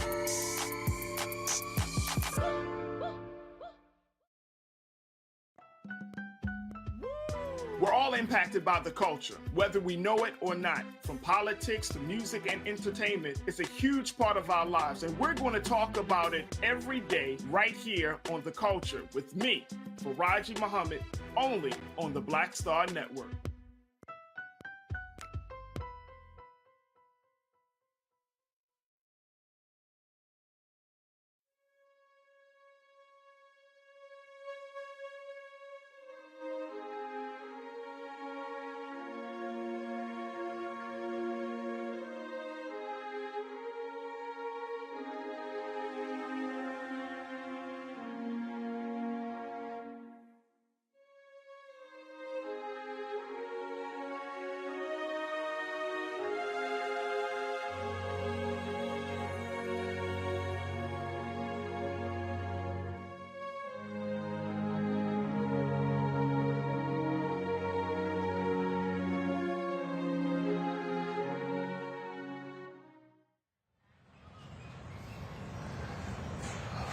Welcome back to Roland Martin Unfiltered. We continue our conversation with Ambassador Andrew Young with regards to Harry Belafonte. Ambassador, one of the things that I think was a lot of people really don't understand if they read Harry Belafonte's memoirs. His apartment served as a refuge for Dr. King whenever he was in New York, but also sort of as the mediation grounds for all of the different factions in the civil rights movement. And there were so many different stories he talked about in his book with these discussions and these sort of these mediation events happening in his apartment. Can you share with us what those moments were like and the role that he played? Well, it was Harry's show, and you didn't get to say no. He called me one night, and when I was ambassador to the United Nations, and he said, "I need you to come by and have a sandwich with me tonight." And when I got there, Shimon Peres, the prime minister of Israel, was there, and he wanted to talk with me about helping to get involved with the Palestinians and getting the Palestinians and Israelis together. Now, when I said that to the State Department, nobody believed it. But we spent, with Stony Cooks, we spent about 4 hours. And he knew everybody. I had another occasion when he did a benefit for us in Paris. And when I got over there, he said, "Oh, you one of these little righteous country boys, but I'm gonna turn you on to Paris." And I said, "Well, I'm not a high life sort of fella." And he said, "Well, you never met Bridget Bardot." I said, "No," but I said, "I don't. She's a young kid." I said, I prefer older women." And the next thing I know, I gave him a couple of names. And the next thing I know, he grabbed me and Dr. King, and said, "Come on, I want you to go somewhere with me." And we were in the hotel in Paris where all of the stars stayed. And he took me down to this lady's room whose name I had called. And I didn't have any idea who she was. I mean, I knew who she was when I saw her, but she threw her arms around me and pulled me in and pulled me down on the couch, sitting next to her husband, between she and her husband. And I was, well, I was so, I mean, you had to be always ready. I mean, he knew everybody, and everybody loved him and respected him.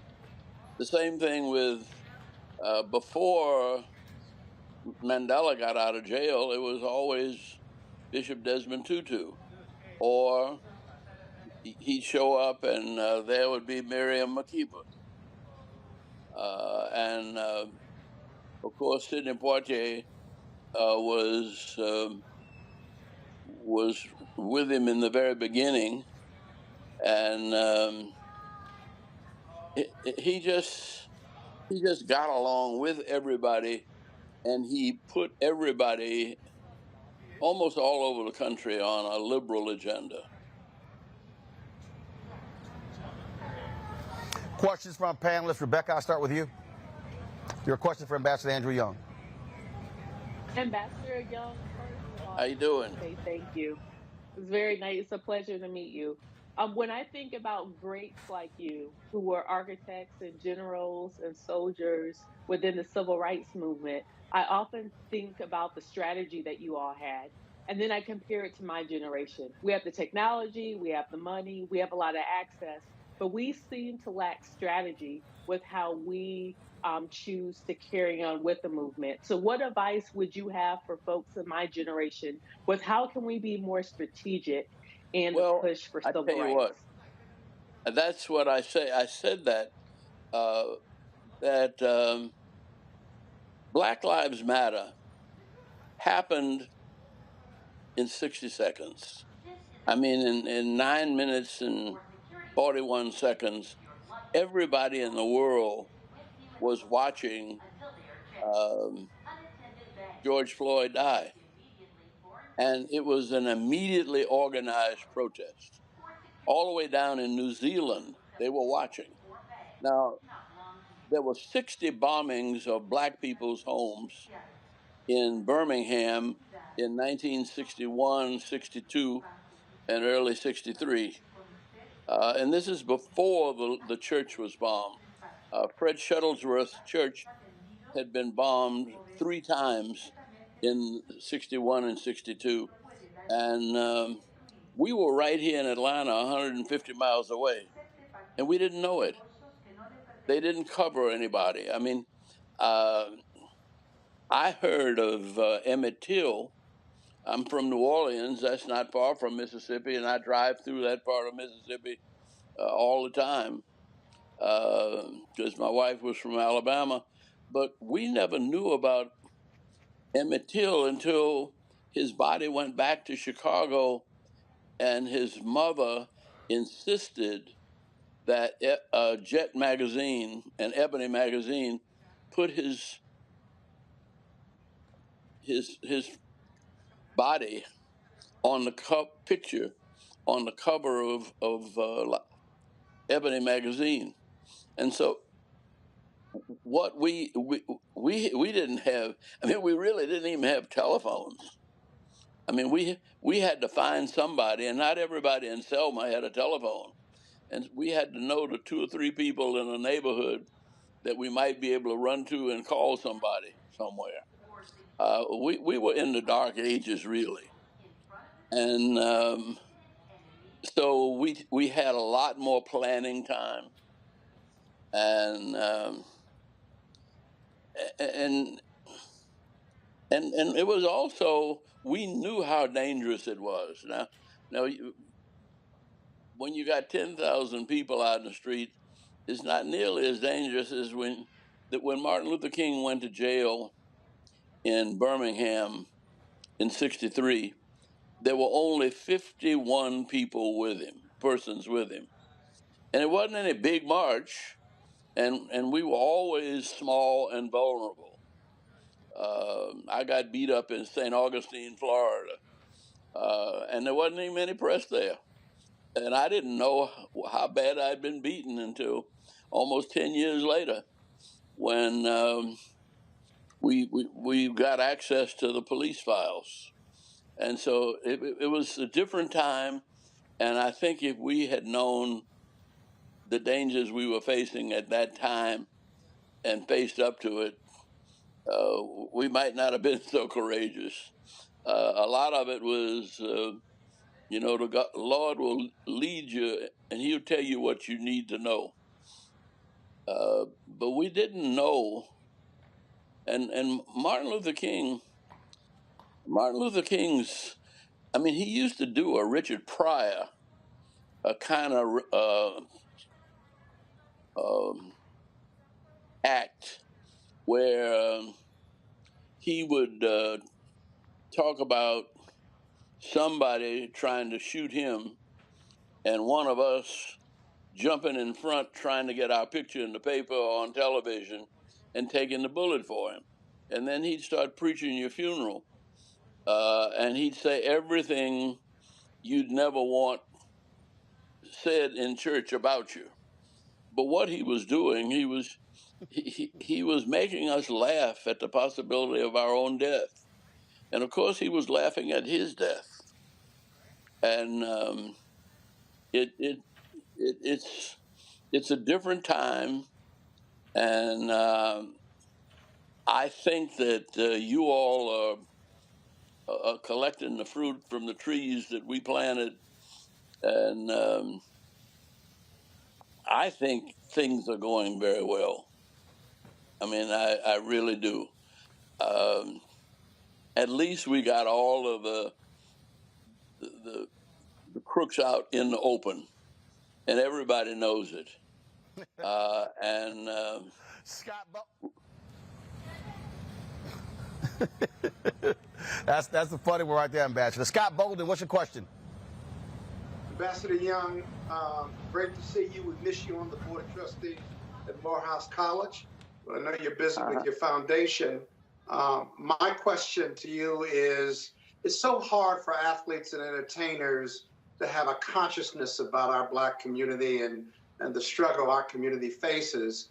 In 2023, who do you see on the entertainment stage that's the next Harry Belafonte that just passed away? You don't know. And I see in a different way. I see the hip hop community here in Atlanta, and they were one of the kids. He was a 15-year-old and was the chairman of the mayor's youth committee when I was mayor in 1982.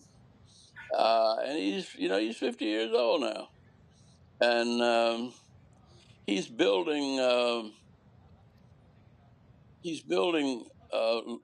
low and moderate income apartments, and he's opening restaurants, and he's still performing. He and T.I., Killer Mike and T.I. and others, and Ludacris, and I am very impressed with the fact that they're in business, because the movement was about redeeming the soul of America from the triple evils of racism, war, and poverty. And this is the time that we've got to get out of poverty, and we get out of poverty by making money and reinvesting money in our own communities. The new millionaires are. I went to somebody's house about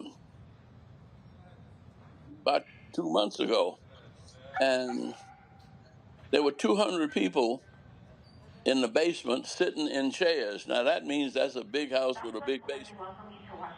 uh, and they were all millionaires, and 95% of them were black, and they were there because the African American Museum in Washington and the Smithsonian was trying to get some black folk interested in supporting our museums. Now, we set out when Maynard became mayor. We set out to see that black folk made money, and I was very proud. Just the other night, I ran into the treasurer of the city of Atlanta, and I asked him how much we had put into the airport. And there's no taxpayer money in the airport, no federal money in the airport.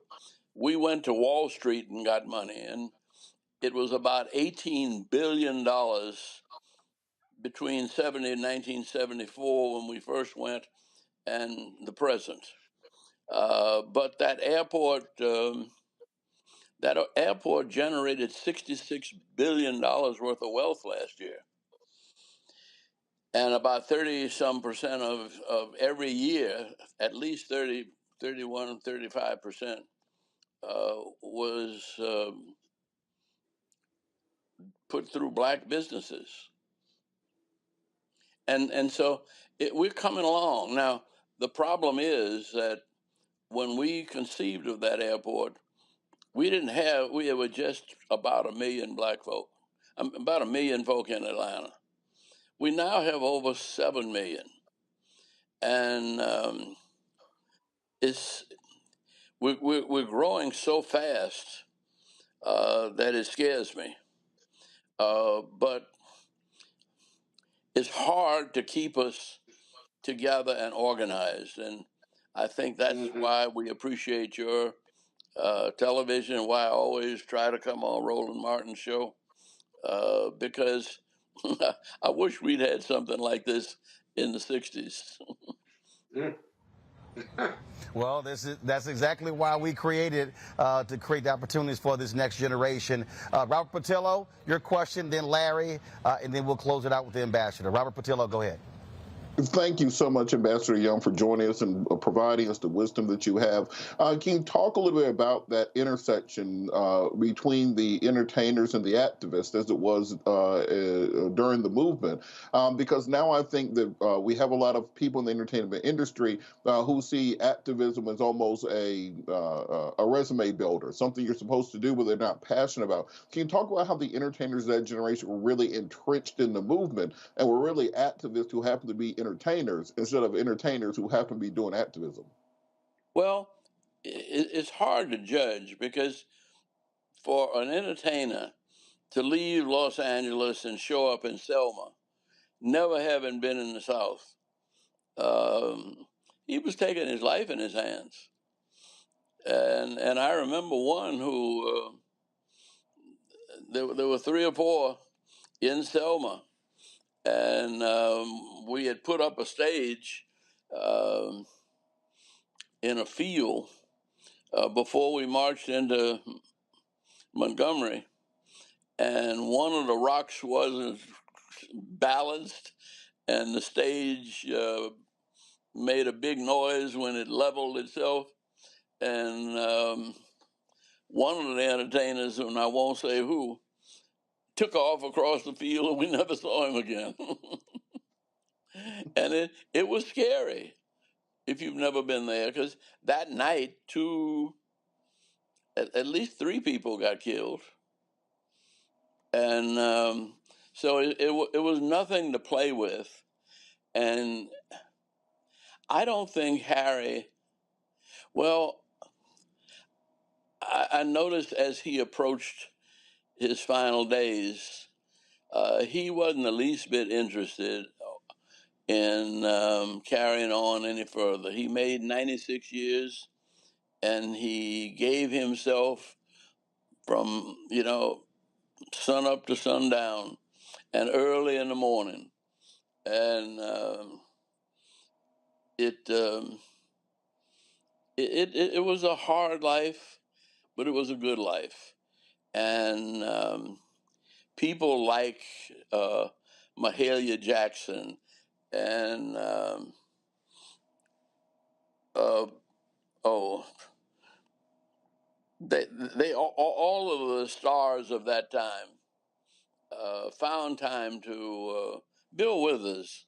Bill Withers came down to do concerts for me on 2 occasions. The Motown, uh, they were all part of the movement, and you see it in Marvin Gaye's songs, and you realize that they are singing politics, and that's what it takes. That's what you say. Our culture. That is our culture, and I can remember our culture is also the church, because I can remember one of the times that a couple of stars came down to church, and the preacher who was preaching was from Chicago, but he was in a Baptist church here in Atlanta. And he got up, and all he said was, "I'll lift up my eyes to the hills, from whence cometh my help. My help don't come from the hills. My help comes from the Lord. And all I have to say is, help." And he walked around the church, and he shouted help for about 45 minutes. And by the time he got through, you knew you had been in touch with some Holy Spirit. Larry, your question for Ambassador. Yeah, Ambassador Young, really enjoyed hearing these stories. I was wondering if you could share like 1 or 2 characteristics you think are really important when it comes to leaders. We talk about this new generation, which you talked about a lot. But what are some, like, give me 1 or 2 characteristics you think are key as it relates to leadership? Well, there's a song that they used to sing, "I keep so busy serving my Jesus, I ain't got time to die." And you have to, I mean, we walk through the valley of the shadow of death, and you couldn't be afraid. Then you might be afraid afterwards and wonder what, thank the Lord you got through. But the other thing is that we were not reckless. We knew we could get killed in any demonstration. And so we were as careful and conservative and safe as we could possibly be.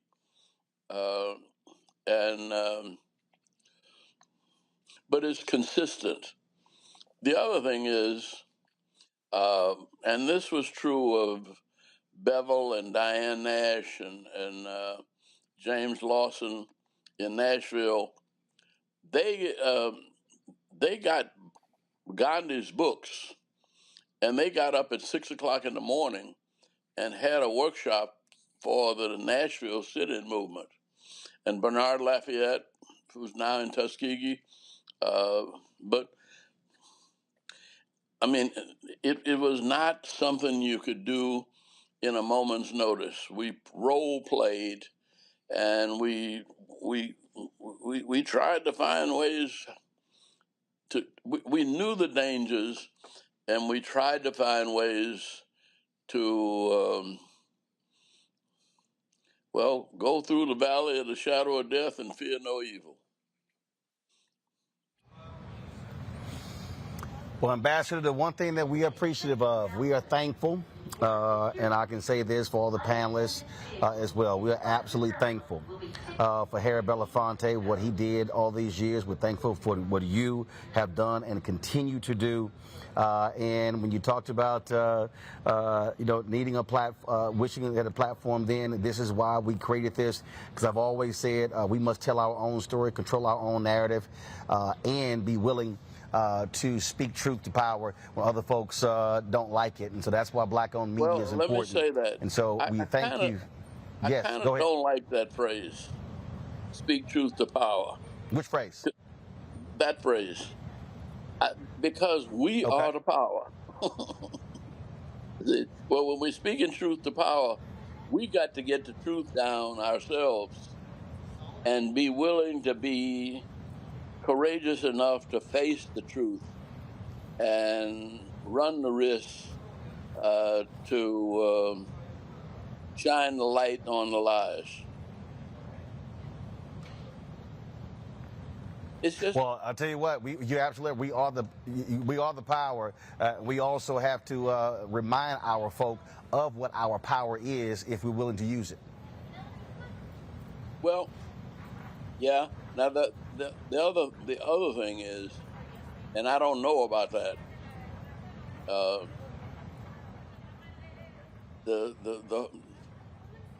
The whole drug thing, which is more white than black in Atlanta, but I don't want to see that sort of thing get in the black community anymore.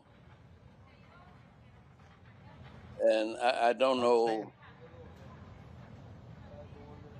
I mean, we survived a little, through the 60s and 70s, and too many people went to jail for too little, and wasted. Their lives were wasted, and many of these were brilliant young people. Well, you're absolutely right. So we're going to continue that battle, and we thank you for sharing your thoughts and reflections regarding Mr. B, an extraordinary 96 years, and we appreciate it, and always good to see you, and I hope to see you next time when I'm in Atlanta. Okay, God bless. Or bump into you somewhere, because you still travel all around the world, so no telling where I might bump into you. Okay, God bless you. All right, Brad, take care. Have a good one. Folks, that is it for us. Footnote, Gina Belafonte, one of Mr. B's daughters, will be joining us Friday to share her thoughts and reflections with regards to her father. Let me thank Robert Patillo for sitting in for me. Scott Bolden, Larry, Rebecca, thanks a lot. Tomorrow, folks, we're going to be juggling tomorrow as well. I'm going to be in New York for the NAACP Legal Defense Fund, their dinner. And so we'll have, not sure who's hosting tomorrow, Carol, let me know. But I'll be, so Reese Colbert is going to be hosting tomorrow. I'll be coming in and out of tomorrow's show with interviews from people live from the LDF dinner there in New York on tomorrow. And so we're constantly moving and grooving. That's what we do here on Roland Martin Unfiltered. Folks, your support for what we do is critically important. If you don't, again, we're out here fighting the battles, and trust me, I am in the trenches every single day, going after these advertisers to support Black-owned media. But your dollars are absolutely critical. Our fans have been tremendous since we launched this show on September 4th, 2018, since we launched the Black Star Network on September 4th, 2021. So please support us by sending your check and money orders to P.O. Box 57196, Washington, D.C., 20037-0196. Cash App, $RM Unfiltered. PayPal is R Martin Unfiltered. Venmo is RM Unfiltered. Zelle, Roland at RolandSMartin.com, Roland at RolandMartinUnfiltered.com. And when I say your dollars matter, literally, folks, our live view, we have two live view LU-800s. That's how I'm able to broadcast from the airport. I simply, again, I knew I couldn't get home in time, so plug the camera up, plug up the live view. This unit, folks, is $18,000. That's what this costs. We have two of them. The rack unit alone, combined between the two units and the rack unit, folks, was about $75,000. And so I'm always being transparent with you so you understand what these things cost. And we have to spend, because of the digital, for the data, we spend about $2,000 a month on the data to be able to broadcast anywhere. And so that just gives you an understanding of what the real costs are for what we do here at Roland Martin Unfiltered and the Black Star Network. Also, download the Black Star Network app, Apple phone, Android phone, Apple TV, Android TV, Roku, Amazon Fire TV, Xbox One, Samsung Smart TV. And be sure to support us. If you want to watch our 24-hour, 7-day-a-week streaming channel, go to Amazon Fire, click on Amazon News, and you can not only watch this show, watch the other shows on the Black Star Network, as well as the other content that we have. It's 24 hours. It never stops. And so we appreciate you supporting us there as well. And be sure to get a copy of my book, White Fear, How the Browning of America is Making White Folks Lose Their Minds. Available at bookstores nationwide. You can download your copy on Audible. You can also go to Amazon, Barnes & Noble, or Target. Folks, that is it. I'll see you tomorrow right here. Roland Martin Unfiltered on the Black Star Network. Folks, Black Star Network is here. Oh, no punches! I'm real revolutionary right now. Support this man, Black Media. He makes sure that our stories are told.